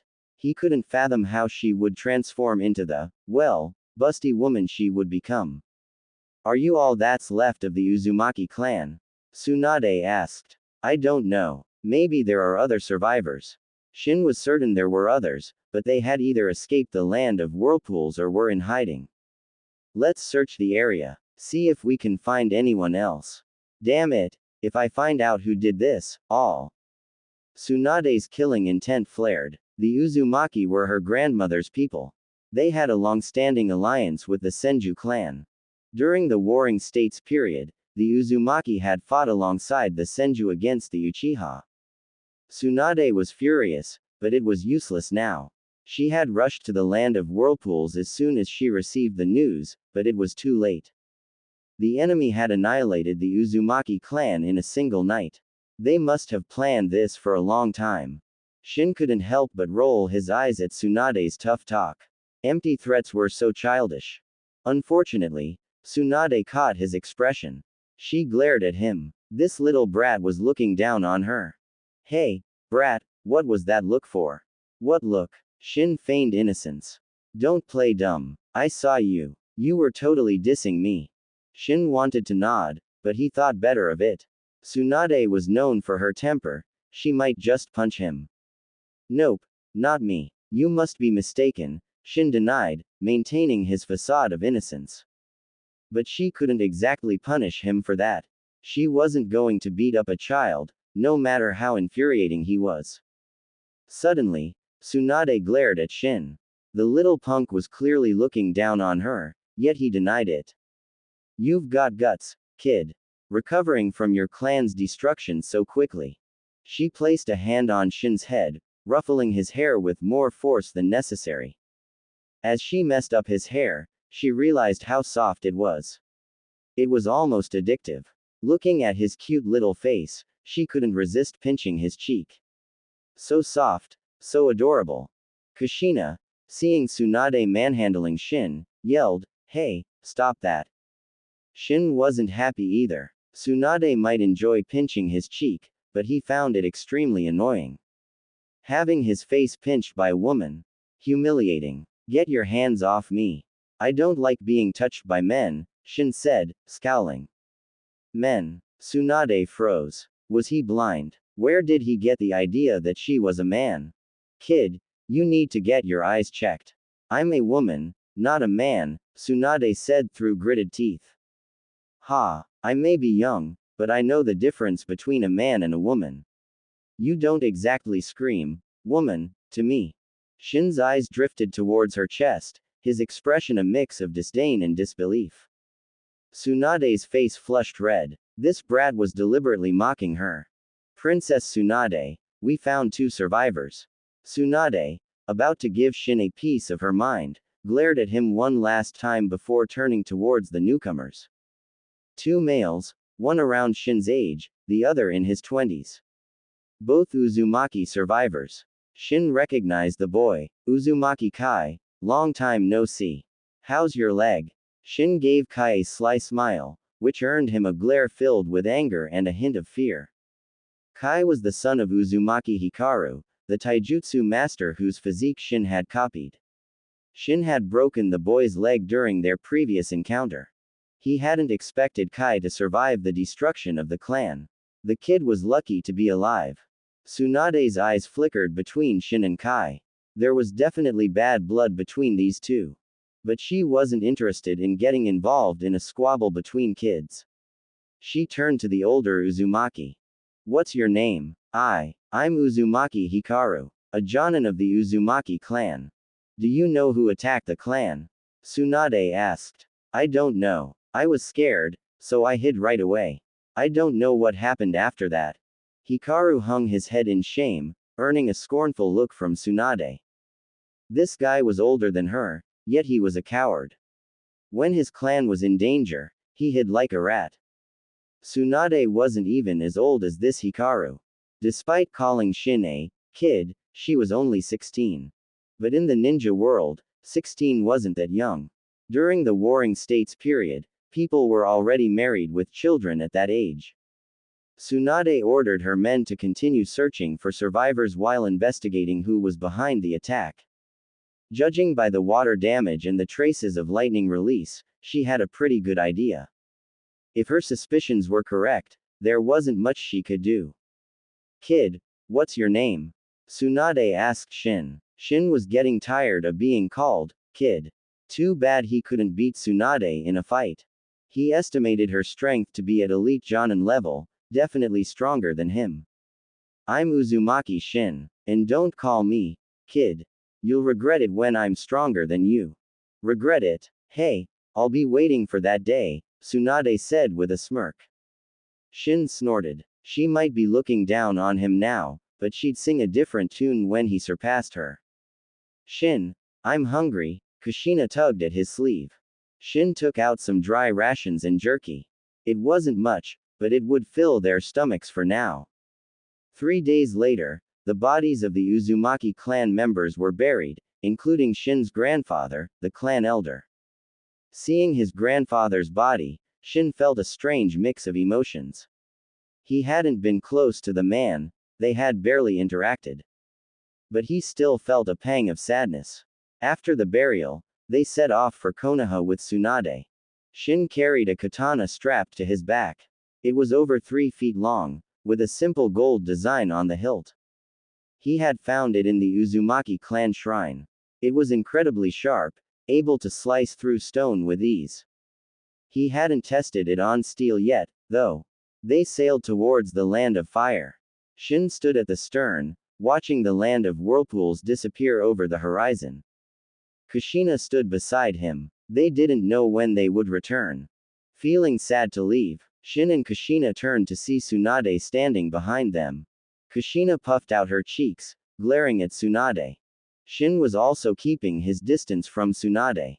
The woman was relentless, constantly ruffling his hair and pinching his cheeks. He was annoyed, but he didn't want to reveal his strength, so he hadn't resisted much. He wondered if she had some weird fetish. Kushina's reason for disliking Tsunade was simple. She hadn't even ruffled Shin's hair or pinched his cheeks. Yet this woman was doing all the things she hadn't done. It felt like Tsunade was stealing Shin away from her. When you get to Konoha, think of it as your new home. In time, you'll forget all the unpleasantness. HMPH, we don't need your comforting words. Come on, Shin. Kushina glared at Tsunade and dragged Shin into the cabin. This woman was the source of all her unpleasantness. That little brat. Tsunade noticed the hostility. Could she be jealous? Does she like Shin? Tsunade wondered. Kids these days, maturing so fast. That girl's only 5, right? Shin, stay away from that woman from now on, Kushina said seriously once they were inside the cabin. Yeah, no arguments here. Shin wasn't keen on being manhandled and unable to retaliate. It was infuriating. He'd get her back when he was stronger. For now, he'd steer clear of Tsunade and her vice-like grip. His cheeks were still sore. Just wait, Tsunade, Shin thought darkly. Hours later, the ship finally reached the shore. Kushina, pale and nauseous, leaned heavily against Shin. Shin, I don't feel so good. My head is spinning. Shin supported her, surprised that she was seasick. It was probably because this was her first time on a ship. We're here, Kushina. Hang in there. Tisk, tisk, getting seasick. How embarrassing, Tsunade quipped, arms crossed. Kushina's open hostility had irked her. She didn't want to stoop to the level of a child, but seeing Kushina's pathetic state, she couldn't resist a jab. I am not seasick. Kushina weakly shook her head, trying to maintain a defiant front despite her nausea. Tsunade merely clicked her tongue. Continuing this squabble with a child was beneath her. Let's rest for a bit before we continue. Seeing that not only Kushina, but also Akiko and Kai, were suffering from seasickness, Tsunade called for a break. Shin was fine, he didn't get seasick. And Uzumaki Hikaru, being a Jonin, was also unaffected. How long will it take to reach Konoha from here? Shin asked Tsunade. Come closer, and I'll tell you, Tsunade said with a sly grin, beckoning him with a finger. Nah, I don't need to know that badly. Shin and Kushina trailed behind, taking in the scenery of the Land of Fire. They had set foot on Land of Fire soil as soon as they disembarked. While not the largest of the 5 great nations, it definitely had the most fertile land. The trees here were lusher than those in the Land of Whirlpools, and the people seemed more prosperous. Shin-chan, how are we going to live in Konoha? Kushina asked, her voice laced with worry. Same as always. Don't stress, Kushina. And please, stop calling me, Shin-chan. Shin patted her head reassuringly. Kushina felt a wave of warmth. She was apprehensive about this unfamiliar place called Konoha, but with Shin by her side, her fears seemed to melt away. As long as she was with Shin, it didn't matter where they were. Gradually, Kushina's anxiety lessened. The shadow of the Uzumaki clan's destruction seemed a little less dark. What are you two chatting about? Tsunade had fallen back to join them. Wow, you actually have time to talk to us. Shin remarked. We're escorting you, but we're in Land of Fire now. The most we'll encounter are bandits. It's safe here. Tsunade had been vigilant before entering Land of Fire, but now she was completely relaxed. Whoosh, whoosh, whoosh. A volley of kunai and shuriken rained down on them, some even strapped with explosive tags. Shin's face paled. He couldn't worry about hiding his strength now. He grabbed Kushina and dodged. The Senju ninjas, though caught off guard, were still highly skilled. They reacted quickly, shielding the Uzumaki survivors and evading the attack. Tsunade's eyes widened. She had been about to pull Shin and Kushina out of the way, but Shin had reacted first, moving with incredible speed. She estimated his speed to be on par with her own. Looks like that kid Shin isn't simple after all. She quickly dodged the projectiles. Now wasn't the time to ponder this, she had to deal with the attackers. Her eyes turned cold. To be ambushed within Land of Fire borders was unacceptable. And she had just told Shin that it was safe here. This was a slap in the face.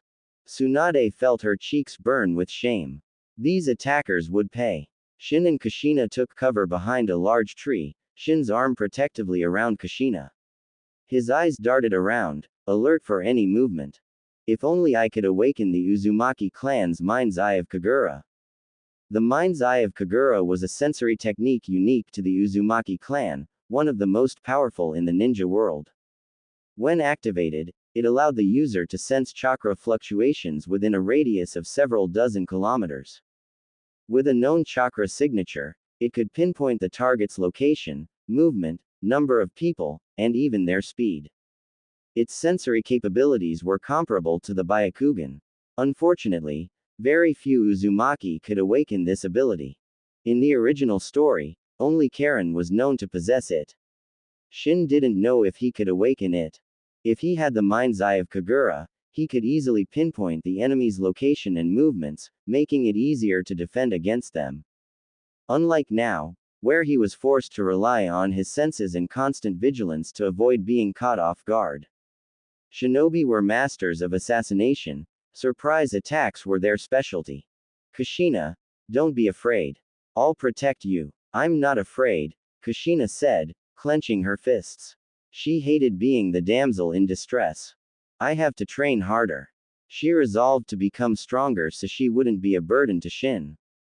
As Shin and Kushina hid, the battle raged. Over 20 ninjas, clad in identical uniforms and without forehead protectors, emerged from the forest. It was impossible to tell which village they were from.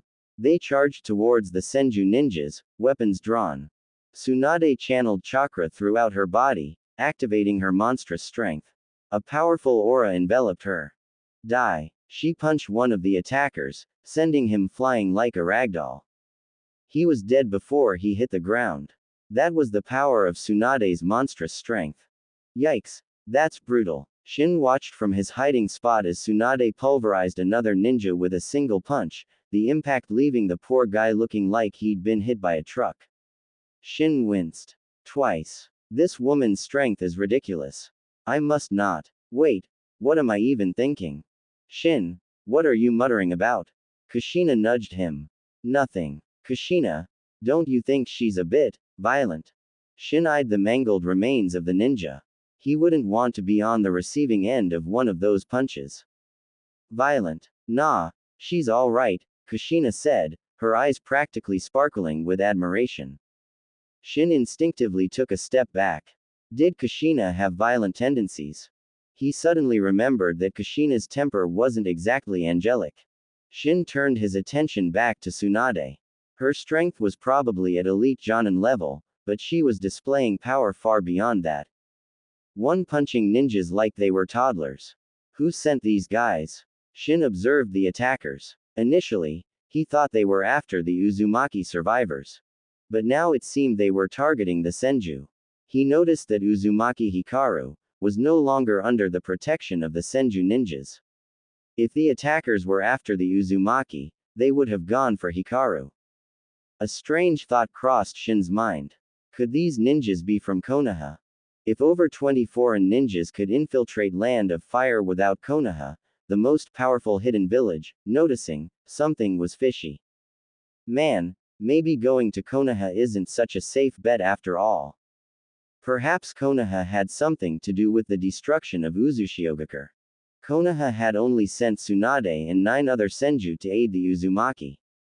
It was a good thing the invaders had already left, otherwise, this rescue team would have been slaughtered. Now they were being attacked within Land of Fire, and the attackers seemed to be targeting the Senju. Considering the future of the Senju clan, with only Tsunade remaining, Shin's suspicions grew stronger. But even if he was right, he wouldn't say anything.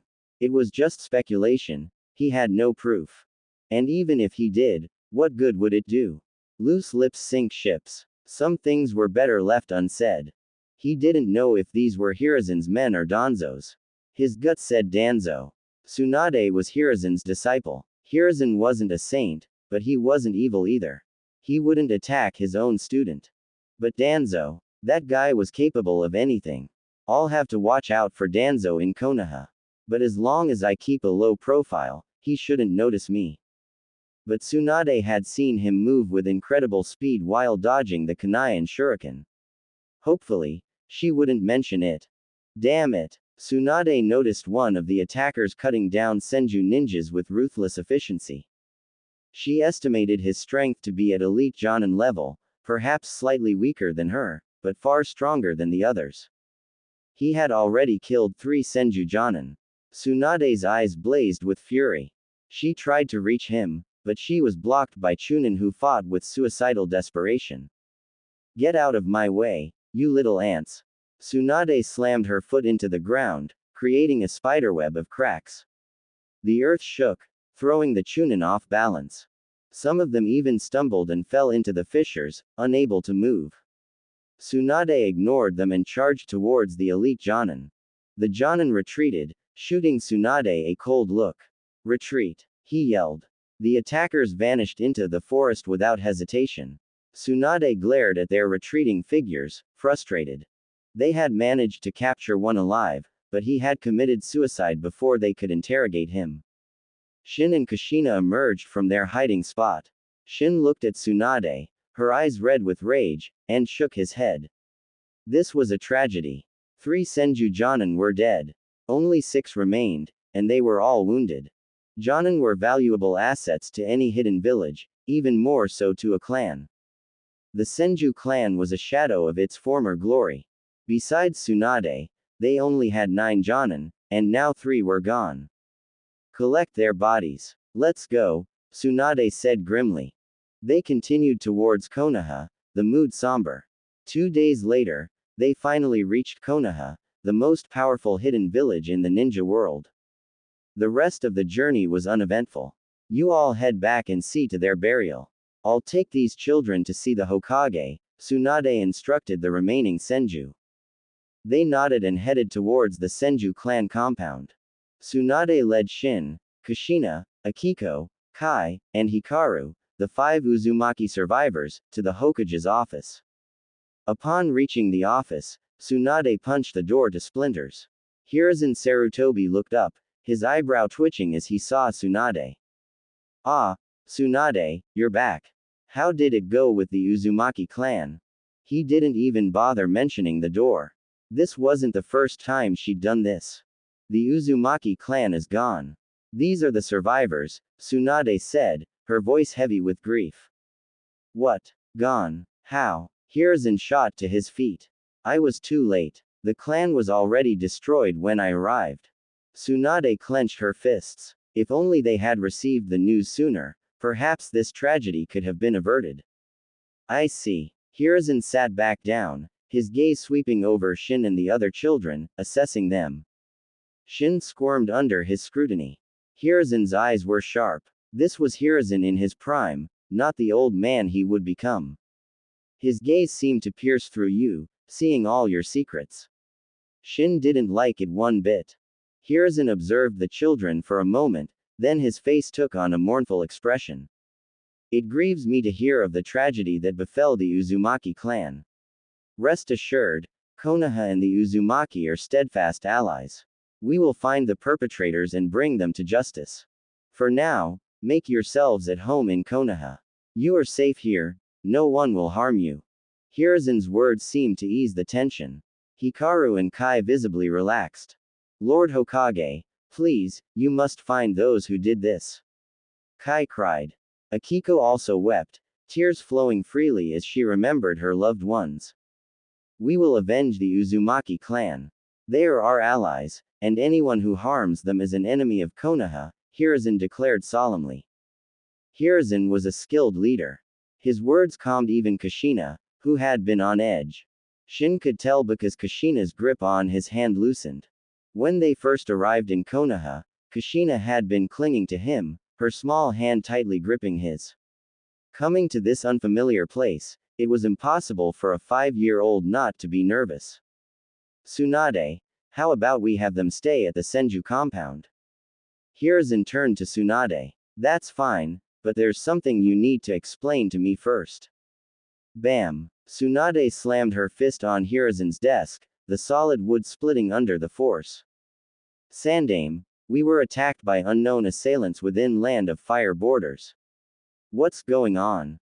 Hiruzen's eyes widened. He stood up. You were attacked. Seeing the fury in Tsunade's eyes, he knew it was true. Had ninjas from another village infiltrated Land of Fire? How many were there? Hiruzen asked, his voice grave.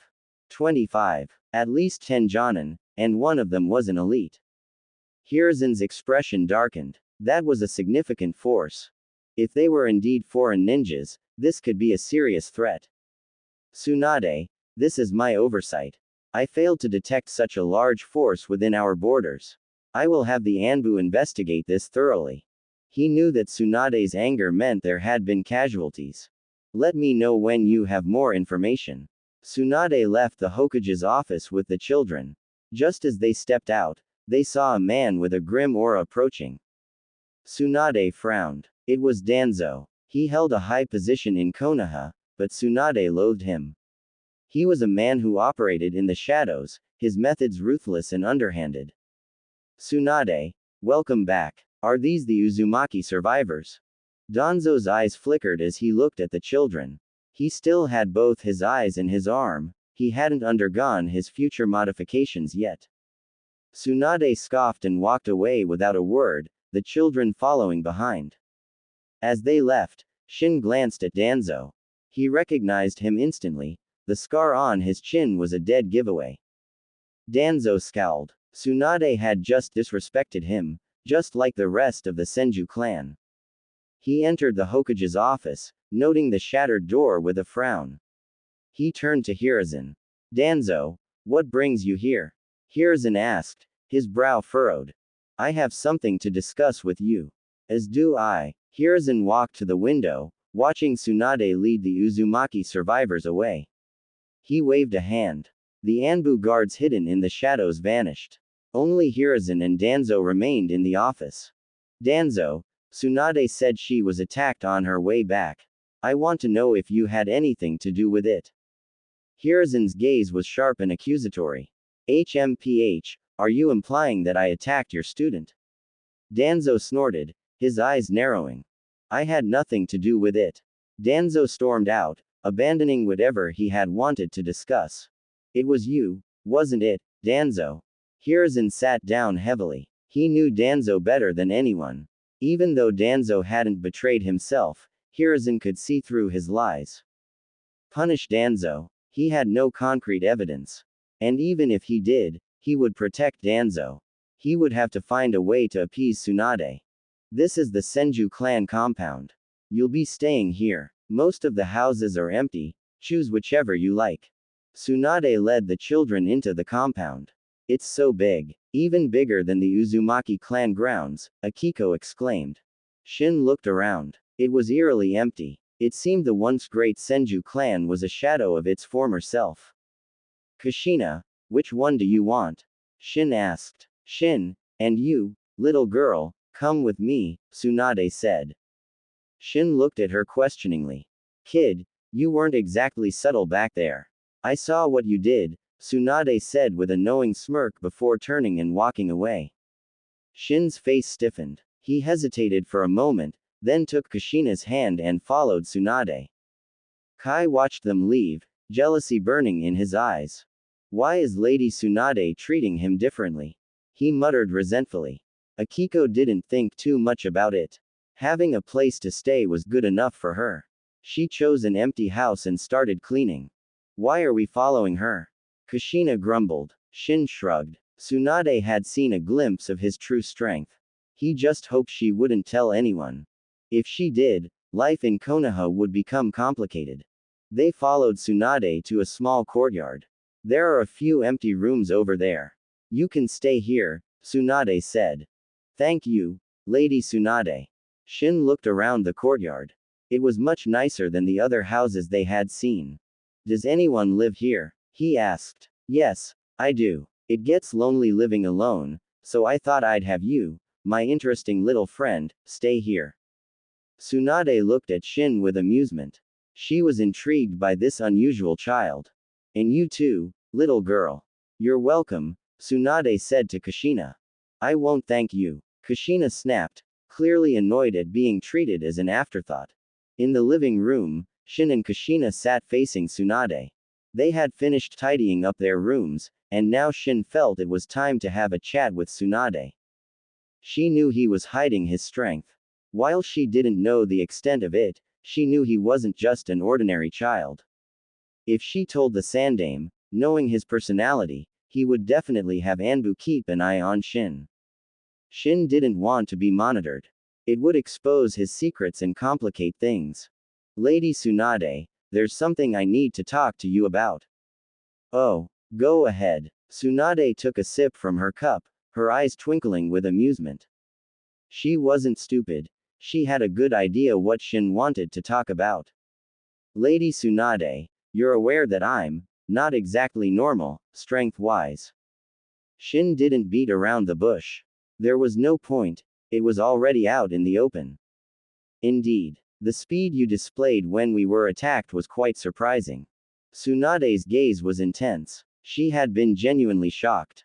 Shin's speed rivaled her own. It was hard to believe a 5-year-old could move that fast. Well, it's not that unusual. People can exhibit superhuman strength in moments of danger. It was probably just an adrenaline rush. Shin made up a flimsy excuse. Hey, you think I'm an idiot? I'm a medical ninja. Tsunade scoffed. What Shin described was possible. People could unleash incredible power in life or death situations. But such bursts came at a cost, either a shortened lifespan or even death. Shin, however, was perfectly fine. This wasn't just an adrenaline rush. He was trying to fool her, and she wasn't falling for it. Shin knew Tsunade wasn't easily fooled, so he dropped the act. There was no point, it would only make her more suspicious. Why should I? Tsunade was puzzled. Why hide his talent? He was just a child, yet he could move with such speed. Regardless of the method, he was a genius. Lady Tsunade, have you ever heard the saying? A tree that stands taller than the rest will be felled by the wind. A mound that rises above the shore will be eroded by the current. One who walks above others will be criticized by the masses. When someone is too exceptional, they attract not only admiration but also envy. And envy is a dangerous thing, It can twist people beyond recognition. Shin's words startled Tsunade. She stared at him as if he were a monster. I haven't heard that saying before, but I understand the sentiment. You make a good point. I'm starting to doubt you're really a 5-year-old.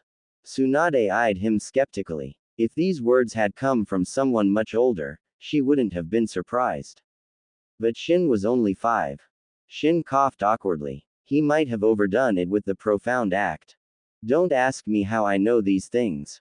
I've always been too exceptional for my own good, always attracting envy and jealousy. Shin tilted his chin up, a smug expression on his face. Tsunade burst out laughing. You're quite the character. It's not an act. It's the truth. I'm so used to an extraordinary life that I want to experience what it's like to be normal. Tsunade and Kushina both stared at him, speechless. One word echoed in their minds: show off.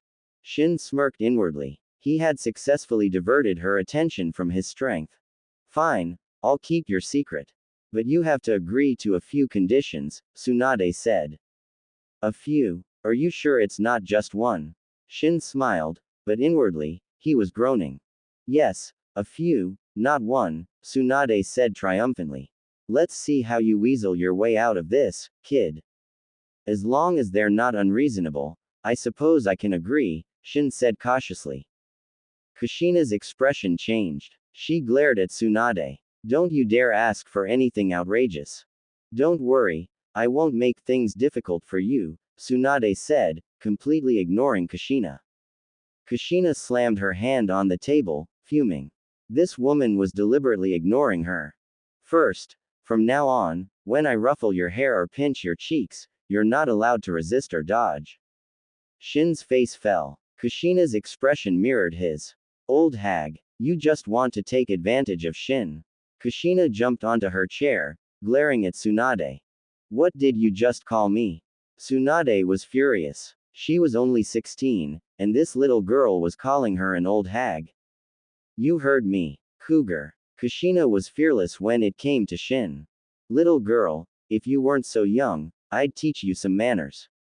HMPH, old hag, if I were your age, I'd be the one teaching you some manners. Tsunade and Kushina locked eyes, the air crackling with tension. Ahem, shouldn't we focus on the important matters at hand? I agree to your condition, Lady Tsunade, Shin interjected. Tsunade narrowed her eyes. Shin had been so resistant to her touch before, why the sudden change of heart? Was he up to something? She wasn't going to underestimate him now. In truth, Shin was playing the long game. He'd let her have her fun for now, but he'd get his revenge later, with interest.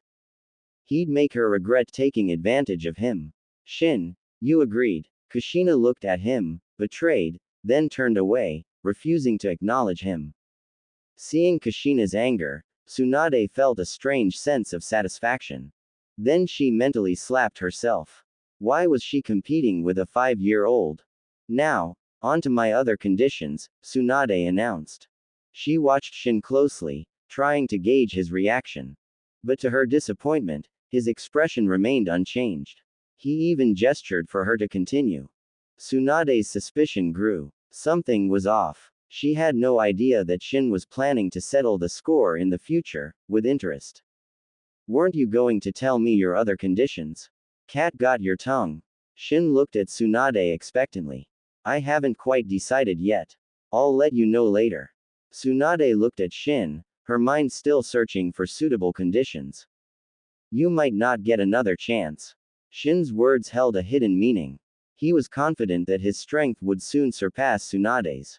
With his perfect sage body and the system's cheat, his growth rate was unpredictable, even to him. Speaking of which, I'm curious about your strength. Come with me to the training grounds. Tsunade stood up and led Shin to her private training area behind the courtyard. It was a spacious area. Kushina trailed behind them, her cheeks puffed out like a disgruntled chipmunk. She was still sulking. All right, Shin, let's spar. Wait, what? Shin stared at Tsunade in disbelief. Spar with her? Was she joking? He was no match for her right now. He wasn't into masochism. Don't worry, I'll go easy on you, Tsunade said reassuringly. Go for it, Shin. Beat her. Kushina cheered, pumping her little fist. Kushina, are you crazy? If I could beat her, I would. But I can't. Do you want to see me get pulverized? Shin whispered to Kushina. Pulverized? That bad? On second thought. Kushina recalled Tsunade's brutal display during the ambush and shook her head. One punch could turn a person into a mangled mess. Fighting her was definitely risky. Tsunade's eyes narrowed. She chuckled. Fine, if you don't want to fight, then you can just take a beating. With that, she threw a punch at Shin. Feeling the force of the blow, Shin's eyes widened. Was she serious? He didn't think she would actually hurt him, but his instinct screamed at him to dodge. Quick reflexes. Tsunade retracted her fist, impressed. Even a Chunin wouldn't have been able to dodge that. Hold on. Shin quickly stopped her as she prepared to attack again. There's no benefit for me in fighting you. So, I'll have to decline. Benefit? What kind of benefit do you want? Tsunade asked. Well, if you teach me an A- rank jutsu, I wouldn't mind sparring with you, Shin said, his eyes gleaming. If she refused, he wouldn't lose anything and would avoid a beating. If she agreed, he'd gain an A- rank jutsu. It was a win-win situation. You're a shrewd one, aren't you? Fine, I agree. I can part with an A- rank jutsu. Tsunade said nonchalantly. As the Senju clan princess, if he had asked for an S rank jutsu, she might have hesitated. But an A- rank jutsu? She didn't mind. She was more interested in uncovering Shin's secrets. Alright then, please go easy on me, Lady Tsunade. Shin stepped back, putting some distance between them. He focused on Tsunade. This was a chance to test his strength. Of course, there were some things he wouldn't use, like the Rasengan and the adamantine sealing chains. The chains were fine, but using the Rasengan would raise too many questions. It would cause a commotion. After all, the Rasengan was a jutsu that required no hand seals. The most impressive thing about the Rasengan wasn't its power, although it was powerful. There were other A-rank jutsu that were stronger. But the fact that it didn't require hand seals made it unique. No hand seals meant instant activation. In a life or death battle, even a fraction of a second could make all the difference. Besides, Shin wasn't planning on going all out. He always kept some cards up his sleeve. He knew Tsunade would keep her word about not revealing his strength, but he was still used to hiding his true abilities. You can make the first move, Tsunade said. Then I won't hold back. Shin wasn't going to be polite.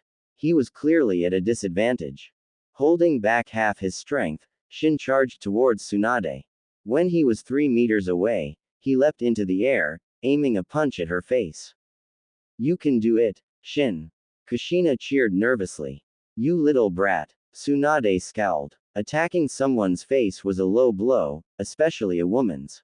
The fist might be small, but the force behind it was undeniable.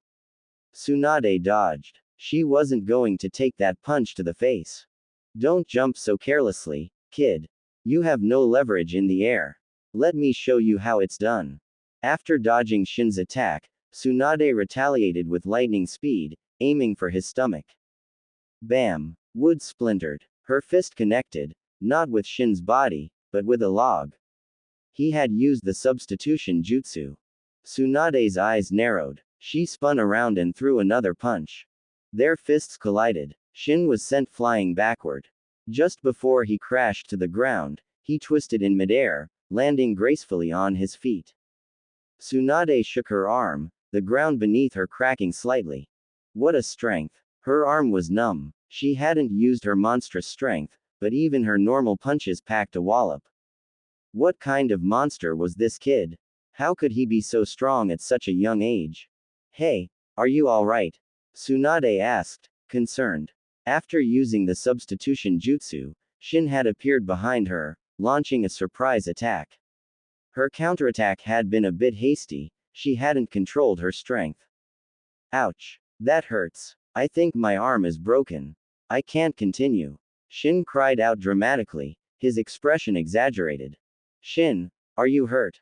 Kushina rushed over, checking his arm with worry. She glared at Tsunade. Tsunade also hurried over to check on him. Her punch had been powerful, even a Jonin would have been injured. Ahem, Kushina, I'm fine, Shin winked at her. Kushina relaxed, understanding his silent message. He was faking it. Sorry, Shin, I didn't control my strength back there. Here, let me heal you. Tsunade approached Shin, a green glow of chakra forming in her hand. She was about to use medical ninjutsu. Shin didn't feel a thing. He wasn't injured, there was nothing to heal. Tsunade's expression shifted from concern to anger. You little liar. She threw a punch. Shin dodged just in time. Busted, Shin mumbled, rubbing his nose sheepishly. Tsunade was the best medical ninja in Konoha, fooling her was a long shot. Ahem, Lady Tsunade, as you can see, I'm not that strong. How about we call it a draw? Tsunade looked at him, then nodded. She felt she had a decent grasp of his abilities. He was strong and fast, likely at elite Chunin level, maybe even higher. He had used the perfect sage body proficiently, but hadn't displayed any other jutsu. It was hard to gauge his combat experience from just a few exchanges, especially since she hadn't gained the upper hand. She watched Shin chatting with Kushina, seemingly unharmed, then flexed her slightly numb arm. Monster, she thought. No wonder he wanted to hide his strength. If it were exposed, it would only cause him trouble. If only she knew he hadn't even used his full power. Lady Tsunade, about that A-rank jutsu. Shin looked at her expectantly. I keep my promises. What's your chakra nature? Tsunade asked. No need to ask, Lady Tsunade. I want to learn the multi-shadow clone jutsu. Shin had already decided. The multi-shadow clone jutsu would be incredibly useful to him. The multi-shadow clone jutsu. Tsunade frowned. You should choose another jutsu. The multi-shadow clone jutsu is dangerous. It's forbidden. The multi-shadow clone jutsu could be fatal if not used carefully. Tsunade was hesitant to teach it to Shin. Lady Tsunade, I understand the risks. I'm an Uzumaki, remember? Shin smiled. The multi-shadow clone jutsu would accelerate his training significantly. He already had the shadow clone jutsu, but creating clones one by one was inefficient. Fine. I don't know why you want to learn this jutsu, but I'll teach you. Just promise me you'll be careful. Seeing his insistence, Tsunade agreed, but she stressed the dangers of the jutsu. Even for an Uzumaki with large chakra reserves, it was a jutsu to be treated with caution. I haven't learned the multi-shadow clone jutsu myself, but I have a scroll with the training method. Here you go. Tsunade pulled out a small scroll and handed it to Shin. You're just going to give me the scroll and let me figure it out myself. Aren't you worried I won't be able to learn it? You have the scroll, it's up to you to learn it. Honestly, I'd prefer it if you didn't, Tsunade said bluntly. Shin shrugged. Not learning the multi-shadow clone jutsu wasn't an option. It wasn't that difficult for him. It only required a single hand seal. For ninjas with limited chakra, it might be challenging, but Shin had chakra to spare. Oh, I almost forgot. Tsunade smacked her forehead. You two need to come meet my grandmother. Shin's heart skipped a beat. Tsunade's grandmother was Uzumaki Mito, the wife of Hashirama Senju and a former princess of the Uzumaki clan. Mito knew all the Uzumaki sealing jutsu and was the previous Nine Tails Jinchuriki. She must be powerful. Shin guessed her strength might even surpass the Sandame's. Of course, this was just speculation. Perhaps she wasn't a combat specialist. Tsunade called the other 3 Uzumaki survivors. They were all going to meet Mito. They followed Tsunade deep into the Senju compound, arriving at a small, elegant courtyard. There, they met Uzumaki Mito. She looked quite old, which made sense, considering she had lived through the Warring States period. But Shin was confused. Didn't Mito have the strength of 100 seal? Why did she look so old? The strength of 100 seal was an S-rank jutsu that allowed the user to store chakra in their forehead, marked by a diamond-shaped seal. When needed, the stored chakra could be released by using the release technique. And it had another benefit that women would kill for eternal youth. Mito knew the strength of 100 seal. Why didn't she use it to maintain her youth? Perhaps she no longer cared about her appearance. After all, she was nearing the end of her life. Why bother with such superficial things? Grandmother, I'm sorry. The Uzumaki clan, only these few remain. Tsunade hung her head, unable to meet Mito's eyes. Mito sighed. She hadn't expected the Uzumaki clan, with its 1,000-year history, to meet such a tragic end. Her gaze swept over Shin, Kushina, and the others, finally settling on Shin.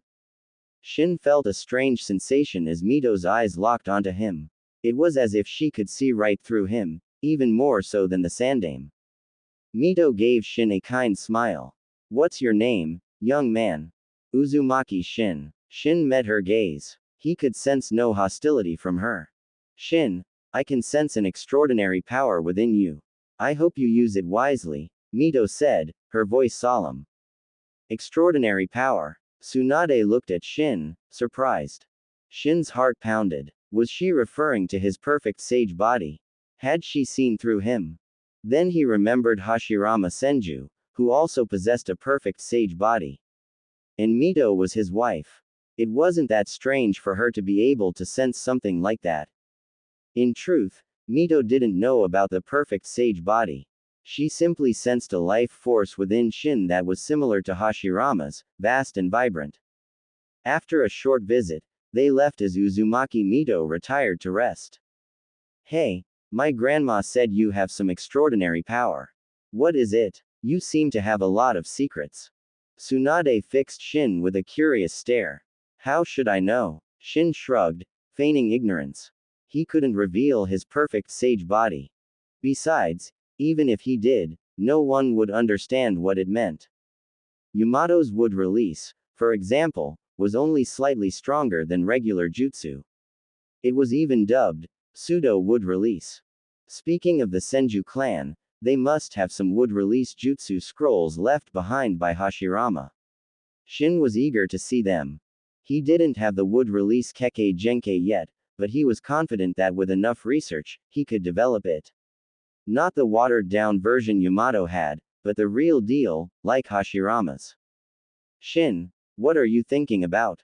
You're about to walk into a wall. Kushina pulled him back, snapping him out of his thoughts. Shin stared at the wall in front of him, embarrassed. If Kushina hadn't stopped him, he would have walked right into it. Seriously, are you blind? Tsunade chuckled. Shin glared at her. He really wanted to punch her right now. But he wasn't strong enough yet. He'd have to bide his time. He'd get her back one day. Tsunade noticed his glare but dismissed it. By the way, I'm planning on enrolling the 4 of you in the academy. Tsunade looked at Shin, Kushina, Kai, and Akiko. They couldn't stay at the Senju compound forever. They were at the right age to start school, and Tsunade thought the academy would be a good environment for them. Of course, if you don't want to become ninja, you don't have to go. She wouldn't force them. I'll go. I want to be a ninja and avenge my family. Kai declared, his eyes burning with hatred. I want to go too, Akiko said. The destruction of the Uzumaki clan had taught her a harsh lesson about the importance of strength. She wanted to become a ninja, at least strong enough to protect herself. Alright, since you've both decided, I'll talk to the Sandame tomorrow, Tsunade said. Hey, you haven't asked us yet. Oh, don't you two want to become ninja? Tsunade looked at Shin and Kushina, surprised. Of course we do. But shouldn't you at least pretend to care about our opinion? Shin said. Tsunade clenched her fist, annoyed. Brat, if you don't want a beating, stop messing with me. Shin wisely shut his mouth. Knowing Tsunade, she would make good on her threat. Lady Tsunade, what about me? Hikaru, the only adult among the survivors, spoke up. If you can pass the test, you can become a Konoha shinobi. If not, you'll have to find another way to make a living, Tsunade said. Hikaru thought for a moment. Please tell Lord Hokage that I want to become a Konoha shinobi. Fine, I'll let him know. But whether you become one or not depends on you. With that, Tsunade left with Shin and Kushina. Akiko, Kai, and Hikaru headed towards their assigned houses. Damn it, why is Lady Tsunade so nice to that Shin? Kai seethed with jealousy. And earlier, when they met Uzumaki Mito, she had mostly focused on Shin, ignoring him completely. He already had a grudge against Shin. Now, fueled by jealousy, his hatred deepened. Akiko and Hikaru glanced at Kai but didn't say anything. As they walked back with Tsunade, Shin noticed a boy around his age carrying several skewers of grilled meat. The boy's face paled when he saw Tsunade. He turned and tried to sneak away. Nawaki, stop right there. Where do you think you're going? Tsunade marched towards the boy, her expression fierce. Is that Tsunade's brother, Nawaki? Shin thought, observing the boy. Nawaki's fate was a tragic one. He died at the young age of 12. Sis. Nawaki turned reluctantly, hiding the skewers behind his back. I saw that. Don't even try to hide it. Where did you get those? I bought them. Bought them. I thought you were broke. Tsunade questioned. The last time Tsunade had lost a gamble, she had tried to borrow money from Nawaki. But Nawaki knew his sister's gambling habits. If he lent her money, he'd never see it again. So, he had lied, saying he had spent all his money on ninja tools. Tsunade had left empty-handed. Now, he had been caught red-handed with these delicious skewers. Nawaki felt tears welling up. Lying to your own sister. Those are confiscated. In a flash, the skewers were in Tsunade's hands, leaving Nawaki staring at her with puppy dog eyes. Fine, fine. Here's one. There were 4 skewers in total. She gave one to Nawaki, one to Shin, one to Kushina, and kept one for herself.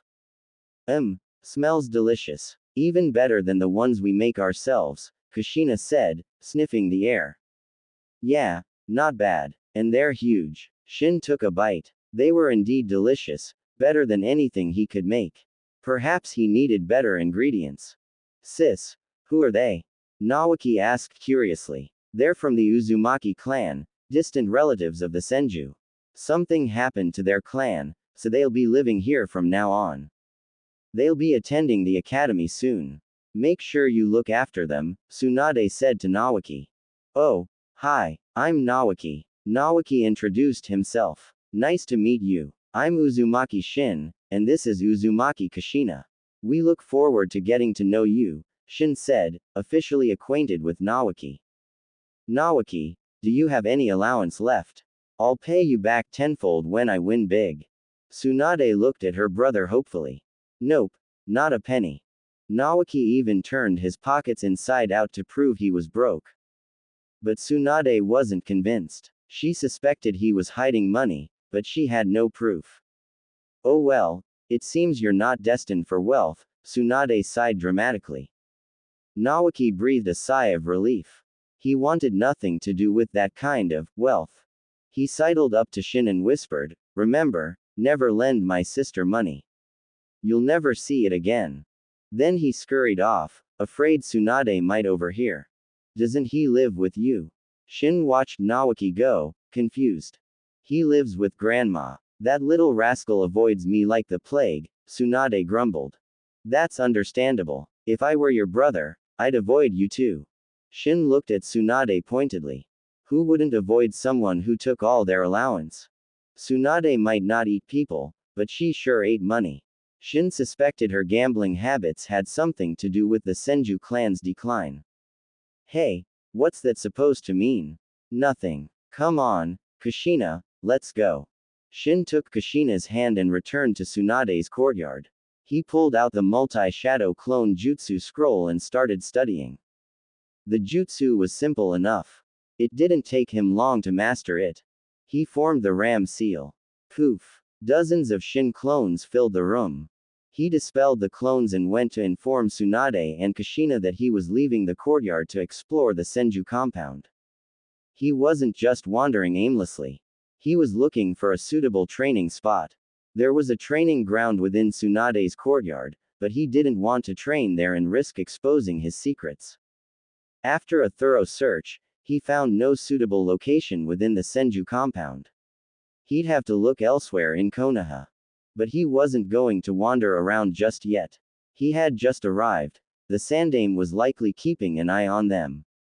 He'd wait a while, lay low for now. He also had his replication system to consider. He currently had 3 common replication cards and 1 advanced. The advanced card could copy a wide range of things: S-rank jutsu, cage-level chakra and physique, even Kekkei Genkai. But there were limitations to copying Kekkei Genkai.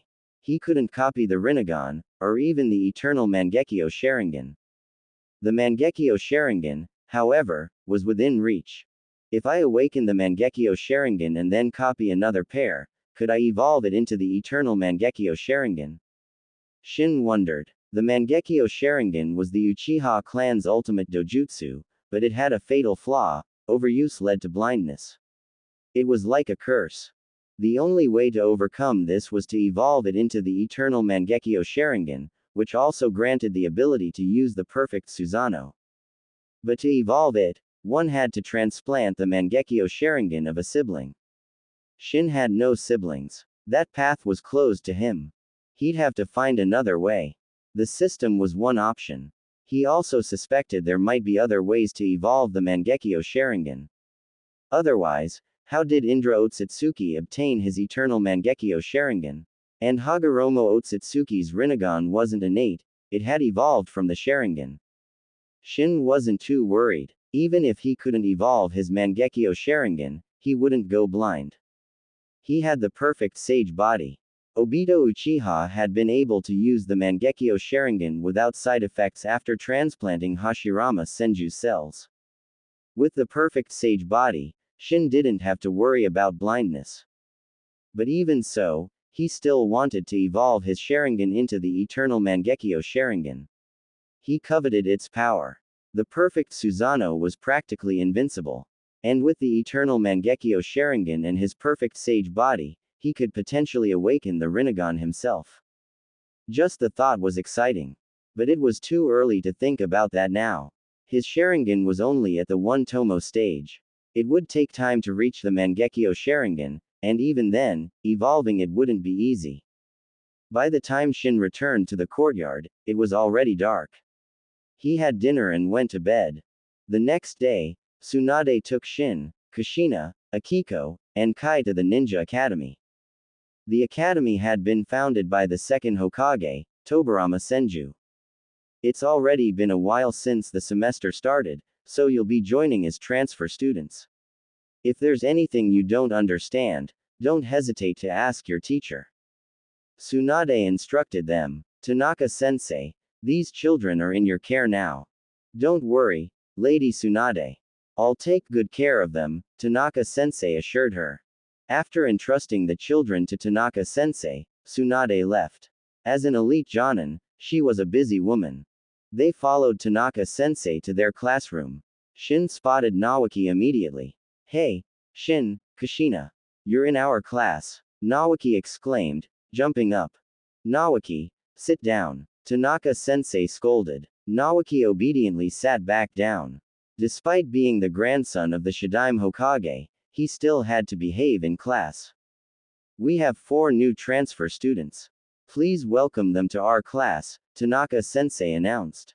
The other students looked at Shin and the others curiously.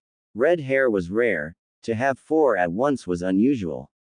No, wait, there were 5, including the other red-haired student already in the class. Choza Akamichi, why don't you all introduce yourselves? You first, Tanaka-sensei said, pointing to Shin. Shin shrugged. I'm Uzumaki Shin. I like beautiful girls and dislike creeps. That's all. Tanaka-sensei's lips twitched. That was certainly an interesting introduction. Uzumaki Shin, don't you think your introduction was a bit short? Shouldn't you talk about your dreams? Tanaka-sensei looked at Shin expectantly. Dreams are fleeting. That's why they're called dreams. Just keep them to yourself, I say. Alright, next. Tanaka-sensei shook his head and turned to Kushina. Kushina looked at the class, feeling nervous. Shin gently squeezed her hand, reassuring her. Kushina relaxed instantly. I'm Uzumaki Kushina. I like Shin, I hate Tsunade, and my dream is to be with Shin forever. Kushina declared boldly. The class erupted in gasps and whispers. Such a forward declaration. She hates my sister. Nawaki gaped, shocked that Kushina disliked Tsunade. Tanaka-sensei sighed. Kids these days were so precocious. Shin looked at Kushina, who had buried her face in her hands, her cheeks flaming red. Ahem. Settle down. Tanaka-sensei cleared his throat and sternly called for order. You two, find an empty seat. Shin scanned the classroom. The only empty seats were at the back, so he led Kushina there. Akiko and Kai gave their introductions. Akiko's was unremarkable. She came across as a shy, timid girl. Kai, on the other hand, simply stated his name coldly, giving the impression that he wasn't approachable. They all have the name, Uzumaki, and the same red hair. Are they all from the same clan? A boy with a pineapple-shaped haircut and bored eyes glanced at them. Shikaku, you're awake. That's a rare sight, Inoichi Yamanaka, sitting next to Shikaku Nara, remarked. I didn't want to wake up, but you were all so loud, Shikaku grumbled. Hi, I'm Uzumaki Shin. Nice to meet you. Shin, settled in his seat next to Kushina, greeted the girl with beautiful black hair sitting next to him. The girl looked surprised, then gave a gentle smile. Hello, I'm Uchiha Mikoto. Nice to meet you too. Shin froze. He had only greeted her because she was pretty, but he hadn't expected her to be Uchiha Mikoto. But something wasn't right. He looked at Kushina, then back at Mikoto. Were they the same age? No, that couldn't be right. Mikoto should be older than Kushina. She should have already graduated from the academy. Maybe it has something to do with me being a transmigrant. In the original story, only Kushina came to Konoha. Now there are 4 of us, including me. Even a butterfly flapping its wings could cause a hurricane, let alone a person. Looks like I'm one of those people who inadvertently change the world. Shin felt a surge of pride. Ouch. Kushina, what was that for? Shin looked at his arm, which was turning red from Kushina's pinch. HMPH, you lecher. Kushina glared at him. So that was why he had chosen this seat, to be next to this pretty girl. Shin felt wronged. He admitted Mikoto was pretty, but he was just being friendly. He wasn't a pervert. He didn't have any inappropriate thoughts about little girls. He couldn't understand Kushina sometimes. But then he remembered Kushina's bold declaration in front of the whole class. She was definitely jealous. Kids in the ninja world really did mature fast. Obito had a crush on Rin before he was 5, and Sakura was infatuated with Sasuke at 6. Uchiha-san, why are you sitting at the back? Shin was curious. It wasn't common for girls to sit at the back. At least, that hadn't been his experience in his past life. The back was usually reserved for the tall kids and the troublemakers. Because no one wants to sit with me. Mikoto gave a wry smile. Everyone avoided her, so she had resigned herself to sitting at the back. Why? Kushina, her jealousy momentarily forgotten, was also curious. You're not from Konoha, are you? Mikoto asked. Wow, you're amazing. You figured that out right away. Kushina exclaimed.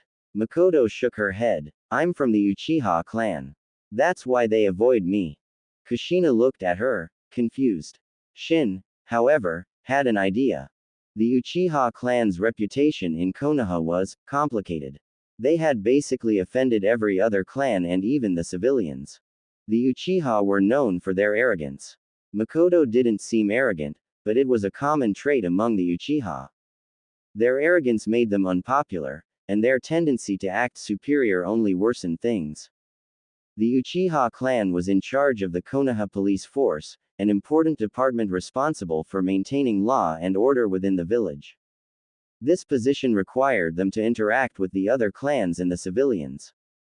For other clans, it would have been an opportunity to build relationships and gain favor. For example, if someone from another clan committed a minor offense, they could turn a blind eye and earn their gratitude. But the Uchiha, with their strict adherence to the rules and their tendency to escalate minor offenses, had made themselves unpopular. And when it came to their own clan members, they were lenient, often turning a blind eye to their wrongdoings. This behavior naturally led to resentment from the other clans and the villagers. But the Uchiha clan was powerful. With the decline of the Senju, they were the strongest clan in Konoha. No one challenged them or even speak ill of them, for fear of being summoned to the police force headquarters for questioning. If they couldn't fight them, they would avoid them. The Uchiha clan was isolated, which was exactly what some people wanted.